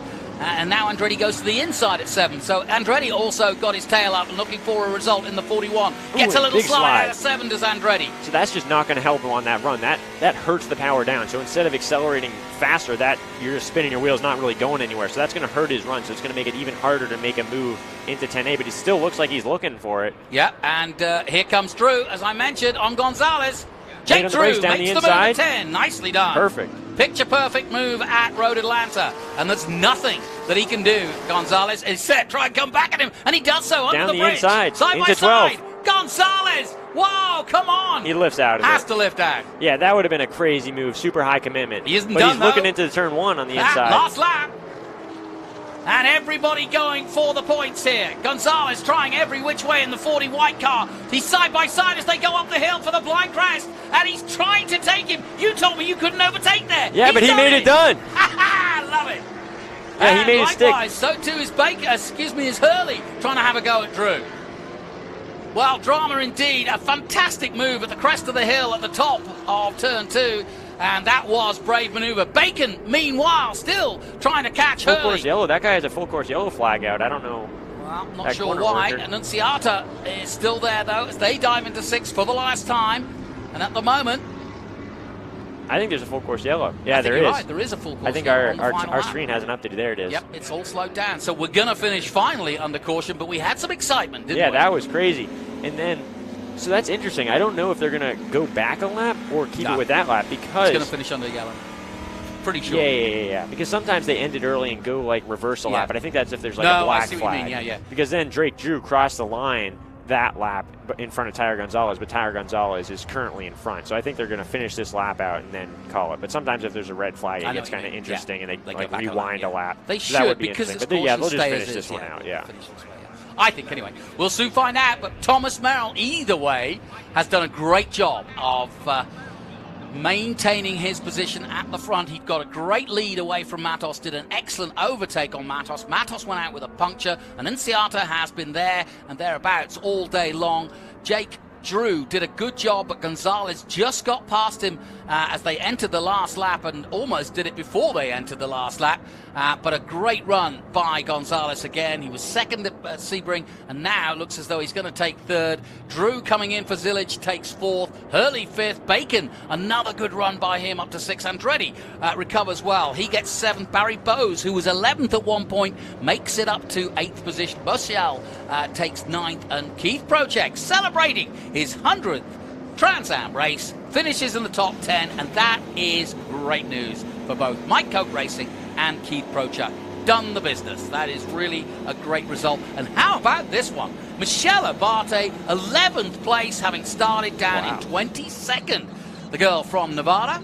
And that is good work by her because she hasn't had too many top 10 finishes. She's just outside this time. Yeah, I wonder if that's her best finish. Yeah, I don't know 100% that might well be. But that's a really great finish for her, for sure. Well, hats off to the Ghost-sponsored Michelle Abate, one of the most popular drivers in Trans Am. That will go well. She'll be on our socials.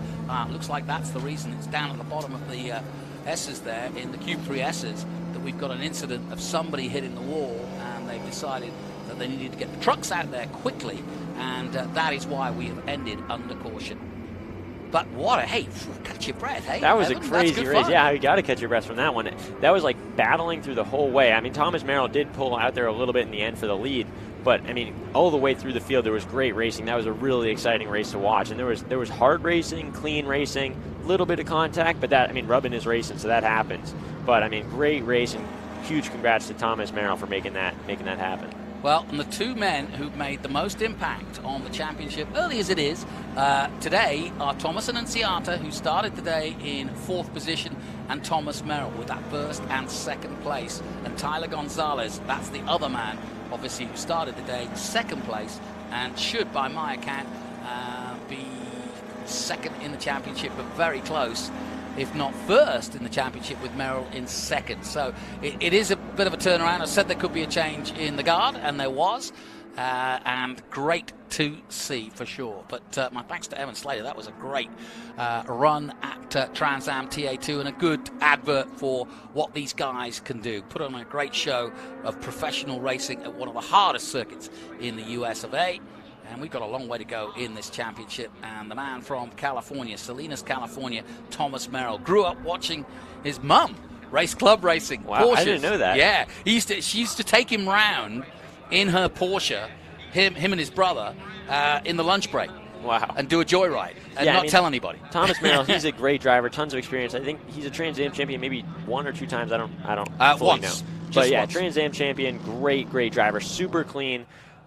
Aggressive when he needs to be, but he knows what you need to do to win a championship. He knows that you got to finish races, you got to be consistent, you got to minimize mistakes. So really huge congrats to him. I mean, I know, Jonathan, we were talking earlier, and you pointed out that you thought your money was on him. I know. So, well, he proved you right. On the way here on the plane, I read a great article that said that Thomas Merrill was the most underrated, well, not underrated, but America's best kept secret of motorsport is how he was described. I actually said to Thomas, did you know you? He said, no, I didn't read that. And I said, well, not for long. He was at Sebring just a couple of weeks ago, didn't have a good run there. He's here winning again in Road Atlanta, and the secret is out, folks, I'm afraid. Yeah. Thomas Merrill is the real deal, and he's been our champion already 2 years ago. Current champion Brent Cruz not here this weekend, but he'll be back. But we've got a cracking championship on our hands. So many competitive cars, so many youngsters on the way up, and also the old guard, like Thomas Merrill, if you can count him as an old guard, like you say, doing the business here at Road Atlanta. And he's happy. Well done to Mike Cope Racing as well. And let's head down to Ben Sissel, who, as you can see, is with a delighted Thomas Merrill.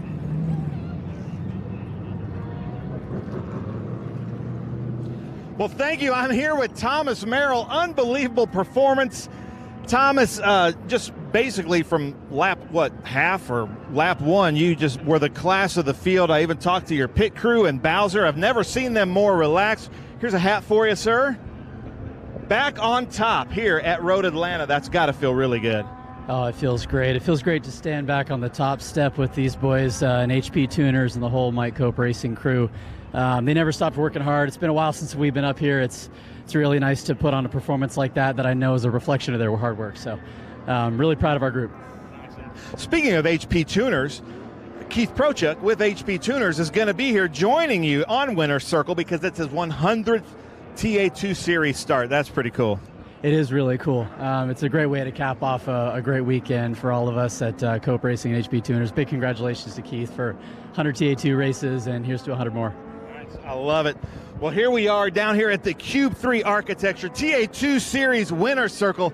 Thomas Annunziata, just a really good performance from you, especially up front, and then it seemed like they were gapping, and then you were fighting with Tyler Gonzalez, but what a great day for Nitro. Yeah, these Nitro Motorsports guys are amazing. I wish it would have been a 1-2-3 for Nitro, but that was unfortunate for Rafa.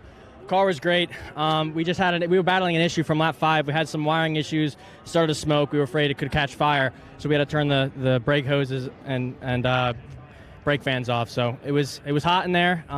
Tires were falling off, but we kept it under us, and we got a podium for both me and Tyler. It's amazing. I can't thank my sponsors, Nerd Focus, SC Arms, AI Media, Bayshore Mortgage Funding, everyone that helps me. Cube 3, thank you to Nick Middleton and Keith Boyle for putting this show on, and this is awesome. I love it. Thank you very much, Thomas and Ginetta. Congratulations. And then if you're paying attention, ladies and gentlemen, we talked at Sebring, Tyler Gonzalez, and you weren't sure you were going to run the whole championship. But now with the points that you're in, 2 podiums in a row, somebody would be crazy not to come in here, put their name on the side of your car, and make you run for a championship. How does it feel? Yeah, I mean, it feels good. I just can't thank Nitro Motorsports, all the guys that have been helping me out. You know, the crew's worked really hard all weekend long. This car's been a gremlin, but we're trying to figure it out. We had some issues here in the race as well with some suspension stuff and then some wiring stuff, just like Thomas. A little unfortunate, but I still think a P3 is a pretty good result. You know, I'm pretty sure we're going to leave here with the points lead, and I couldn't be happier. You know, it's unfortunate that Rafa couldn't be out there battling with us, but hopefully I'll be back for some more, and I can't wait to. I love it. Well, that's Tyler Gonzalez. Now we're going to come over here. We're here at the Jim Weed Winner's Circle with the Cube 3 Architecture TA2 Series, but this guy right here just finished 100 Q3 Architecture TA2 Series races. Keith, that's got to feel pretty good. Yeah, I mean, it was pretty exciting going into the race. 100 races, 100 starts. I made a joke about maybe 99 finishes. But yeah, it was a really great race. Barry really commanded the Pro-Am series. And then for Merrill to win Pro, fantastic for us, fantastic for Cope and HP Tuners. Really good day. The weather held out, no rain whatsoever. Felt great out there. HP Tuners on the winning car. That's awesome. Well, we're here. We're going to celebrate here at Jim Weed Winner's Circle. Jonathan, back up to you in the booth. Thanks, Ben. Yep, as always, great to hear from our top men in the championship. And congratulations also to Mike Cope just in the distance there with Thomas Merrill, because, of course, he has run both Keith Prochak and the man who won the race, Thomas Merrill. Let's take a look at the results then. Confirmation of a great win and putting himself back in the box seat when it comes to the championship. Thomas Merrill wins for the HP Tuners Cope race cars, and a brilliant race it was for him. Annunciata, Thomas taking second place, Tyler Gonzalez in third. Then Jake Drew coming in for Connor Zillage. What a great way to make your debut. In fourth position for Silver Hair. Josh Hurley fifth, Caleb Bacon sixth, Adam Andretti up to seventh in the end, Barry Bowes eighth, Gavin Bichelle in ninth, and Keith Prochak, as we've mentioned, for HP Tuners and Cope race cars in 10th. 11th, Abate, probably her best finish. I'll check that with the archives, but that's a great result either way for Michelle. Lostowski 12th, Sabato 13th, recovering from that spin. Kel Phillips 14th, Hodge, Raymond, Durbin, Weisbeck in 18th position. Darren Mock all the way to 19th despite the problems he had having to come from the back. Jared Odrick gets a finish, didn't get to finish in Sebring.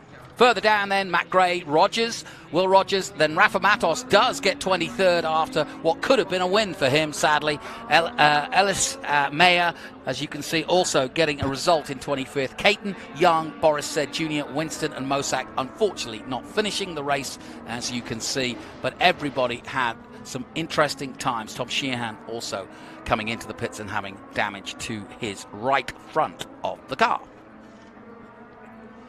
So that's how it finished, a bumper field, and as always, Road Atlanta throwing up some great racing throughout that 100 miles. Let's take a look at some of the highlights of what was a cracking Mission Foods Road Atlanta Speed Tour. So then, we got off underway, and as you can see, it was a good start from Rafa Matos, who got away well. Sadly, losing out a position was Andretti to Caleb Bacon. Then up in smoke went the silver hair of Connor Mosak.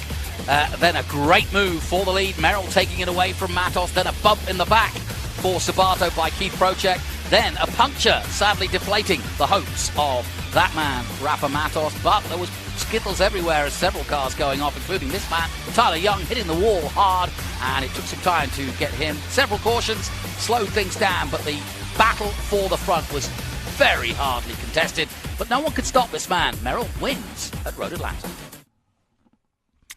So, that is how it finished, and now it's a time to head down and go down and see the podium. But of course, don't forget, if you want to see the highlights on MAV TV, they will be this Thursday with TA2, the Cube 3 Architecture TA2 Series, starting at 8 p.m. Eastern, and that'll be followed immediately by the TA highlights, XGT, SGT, and GT, all rolled in there at 9 p.m. So Thursday nights, forget else what you're doing. If Johnny's going to basketball, let him go. If you've got to do the yard, do it Wednesday, because Thursday nights is Trans Am, presented by Pirelli on MAV TV. So let's head down to the Jim Weed Winner's Circle, where Ben Sissel is ready for the podium.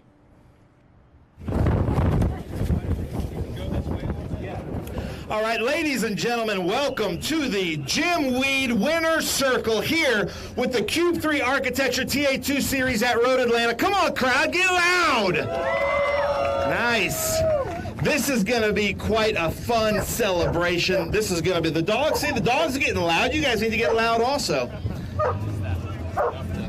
So we're going to start with the Pro-Am Cube 3 Architecture TA2 Series in third place, but having to start way in the back. Let's get loud for Michelle Abate.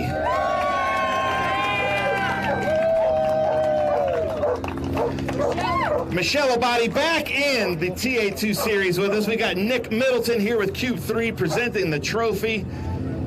Michelle, awesome to see you guys back. I don't even know which side it's on. Oh, it's 213. Here you go. Okay. Right here. All right.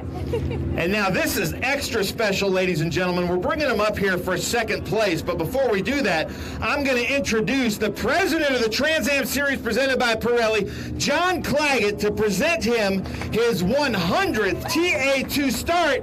Keith Prochuk with HP Tuners, second in Pro-Am. How cool is that? Hold on now. Hold that up for everybody. Look at that. Beautiful. And Keith, this is a rarity. We don't get to celebrate many 100 starts, so that's unbelievable. How does it feel? The 100 feels amazing. You know, I said it yesterday, TA2 is just a fantastic series to race in. Trans Am puts on a good show. I hope you guys enjoyed it. Michelle racing from the back to finish third. I was so happy to see her. And then Barry just dominated our race there. So fantastic.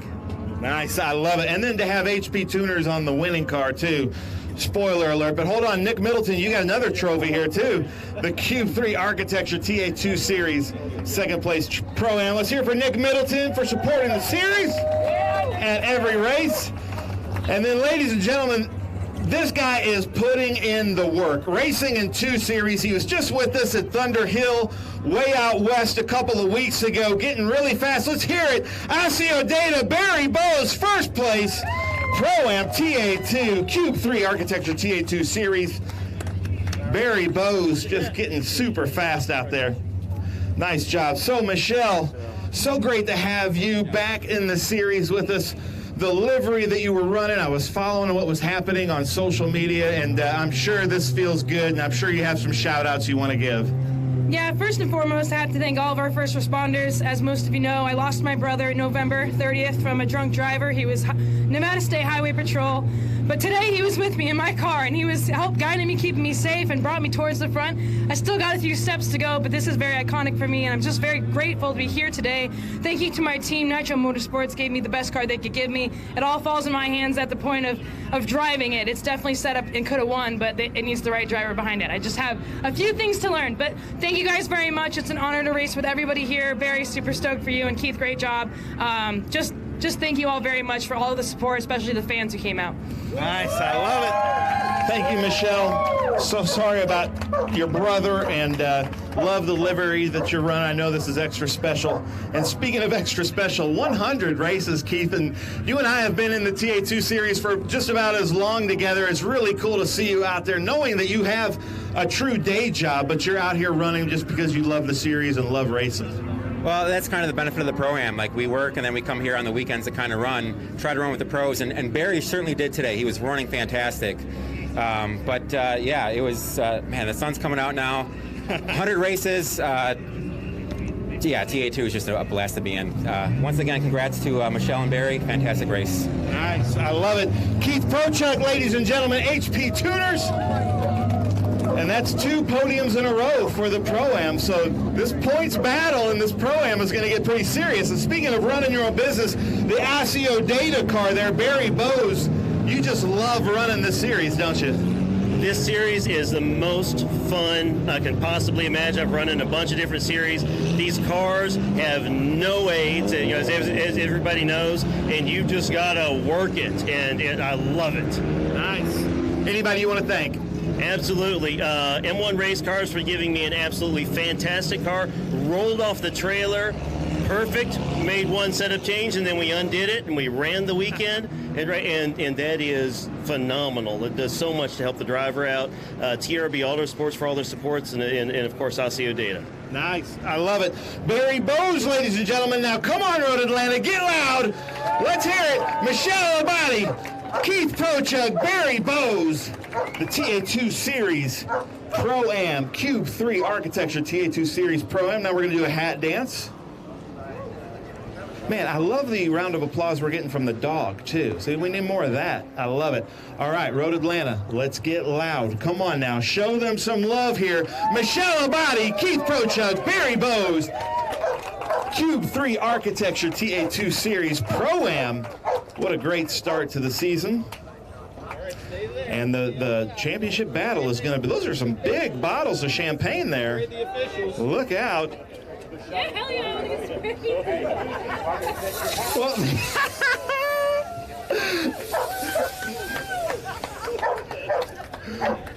Joe, did you get sprayed? Yeah, he said, yeah. I'm loving this, Atlanta. Keep this up. Keep up this energy. Nice job. Smart move. Going right for the eyes. Yeah, exactly. All right, ladies and gentlemen, the Cube 3 Architecture TA2 Series. This is really heating up, and just by my basic math, and I'm not very mathletic, but this person we're about to bring up in third, this is 2 podiums in a row to start. This is the second race of the season, so he's got to be probably top step of the points right now. So let's hear it, number 40. Where is Tyler Gonzalez? Ladies and gentlemen, Nick Middleton here with Tyler Gonzalez. And ladies and gentlemen, the beginning of the season, Tyler told me he wasn't sure he's running for the championship, but man, somebody's got to sponsor this guy and have him have a run for the championship. Tyler, this has got to feel good. Yeah, I mean, I'm super glad to be up here. I'm glad I could do it for Nitro, for Jeff, for Brian, for David, for everyone that's helped me get here today. You know, it's been a big effort. We've put in a lot of hours here at the track, working late nights to try and get that 40 car up on this podium. We just were able to get it done right behind Thomas. He drove a great race, and other Thomas as well. You know, congrats to both of them, and I'm just glad to be up here with y'all. Nice. We'll pause for the start here of this F1600 race.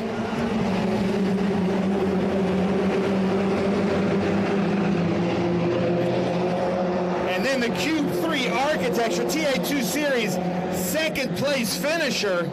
Really excited to be here back at Road Atlanta. Let's hear Thomas Annunziata. Last season was his rookie season. Now I guess we can kind of call him a veteran. Having some great runs here with us. Nick Middleton to present the trophy.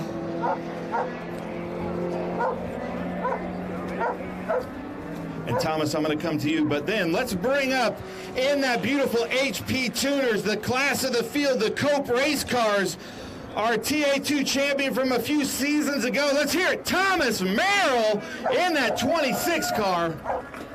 Come on, Atlanta. I know you guys can get louder than that. Come on now. The Cube 3 Architecture TA2 Series, always super competitive. 2 Thomases up here. Thomas Annunziata, we spoke before the race. This has got to feel really good, but I know you really wanted that top step. Yeah, I mean, first of all, shout out to Nitro Motorsports. Four podiums in the last 2 races. That's amazing. It just really goes to show how hard they work and how fast these race cars are. Yeah, I can't thank Nick, Mike, and Cody for all the work they've done over this weekend and so far this year. We'll get one soon, but this is good points for the championship. Yeah, we were struggling around lap 5. We had a wire issue. It was starting to smoke, so I was afraid it would burn up on fire. So I had to shut the brake fans off. The tires were getting hot, so I kept it under me, but had a really good battle with Tyler Gonzalez. Proud of him, proud of Thomas Merrill. Yeah, I can't thank all my sponsors enough, and Cube 3, Nick Middleton and Keith Boyle for putting this show on. It's amazing. Yeah, I can't thank you enough. I love it. I love it. And then, you know, we've been talking the last couple seasons about these young guns, Thomas Merrill, but for a while there, you and that 2-time champion Rafa Matos, another veteran, were battling it out. That had to feel really good. Take the mic. Tell us about your race. I had a feeling you'd ask me about my age in this interview. Yeah, no, it was a great race. A lot of fun racing up front with Rafa at the beginning. Once we got up front, we just set sail. It was such a good race car that the Cope crew gave me today. And such a good day for Cope race cars. I mean, looking out and seeing all these Cope chassis up here makes me proud of all the work that we've done over the last couple of years. And obviously, huge congratulations to Keith for his 100 race brick, and very happy to put the HP Tuners car on the top step. It was just a great day. It was a pleasure to drive that race car, and I'm looking forward to the next one. Nice. I love it. All right, ladies and gentlemen, come on, Road Atlanta, get loud. Tyler Gonzalez, Thomas Annunziata, Thomas Merrill. That is our 3-2-1 there at the Cube 3 Architecture TA2 Series. And then Eric is going to do the hats. Is everybody of age? Have we asked that? They're not of age, he says. They've got extra ones to throw out. Oh, and they've got some hats to throw out, too. Let's throw out some of these V-Box hats. Who's got the better arm? Last race here. Oh, nice. Where did Merrill's go? Oh, there we go. In the Rolling Stones shirt. All right, get loud, everybody. Tyler Gonzalez, Thomas Annunziata, Thomas Merrill, Cube 3 Architecture TA2 Series. Got a Ricky Bobby fan out here too. Love that. Oh, yeah. So you can see Michelle passing out sparkling water. Thomas Merrill has the advantage here. He can spray that thing pretty good as he goes right for the eyes. I have a feeling we're going to see these three gentlemen on the podium quite a bit this year. So unbelievable. And then we've got one more for you, Thomas Merrill. So Thomas and Tyler, you guys can step off. I think we're good. Chris Clark. We're good, but then our Omologato Fast Lap Award, presented by Nick Middleton of Cube 3 Architecture, goes to Thomas Merrill. Let's hear it, our fastest lap.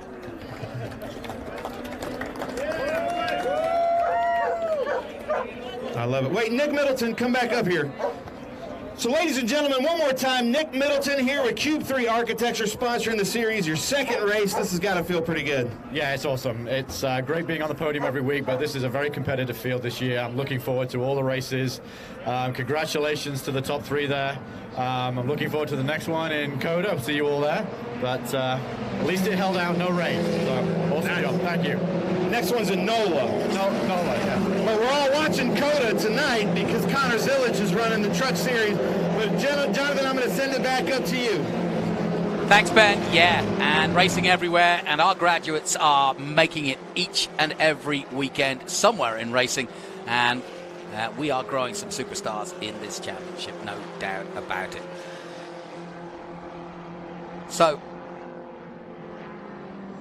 we are about to head out of here for TA2. Just a reminder again that we will make Thursday nights MAV TV's Trans Am night. And that, of course, is 8 p.m. Eastern and 9 p.m. Eastern for all the highlights. Until then, though, we'll be back with more from SVRA. We'll see you next time.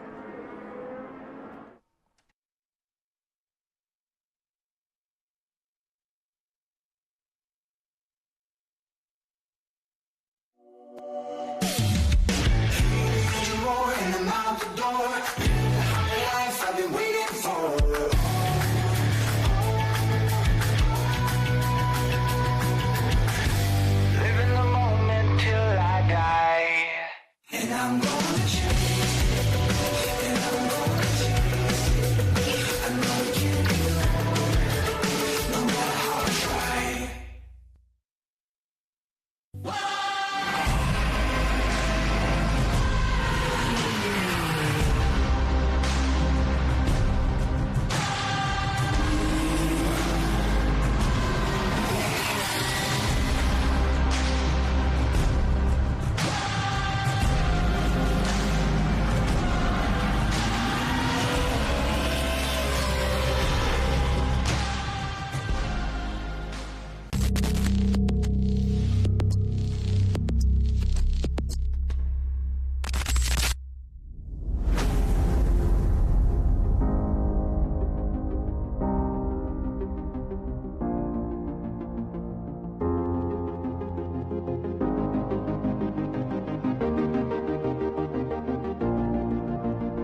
cars you overtake here at Sebring is really good in the braking zone, like this one right here. Both go around. There's the green.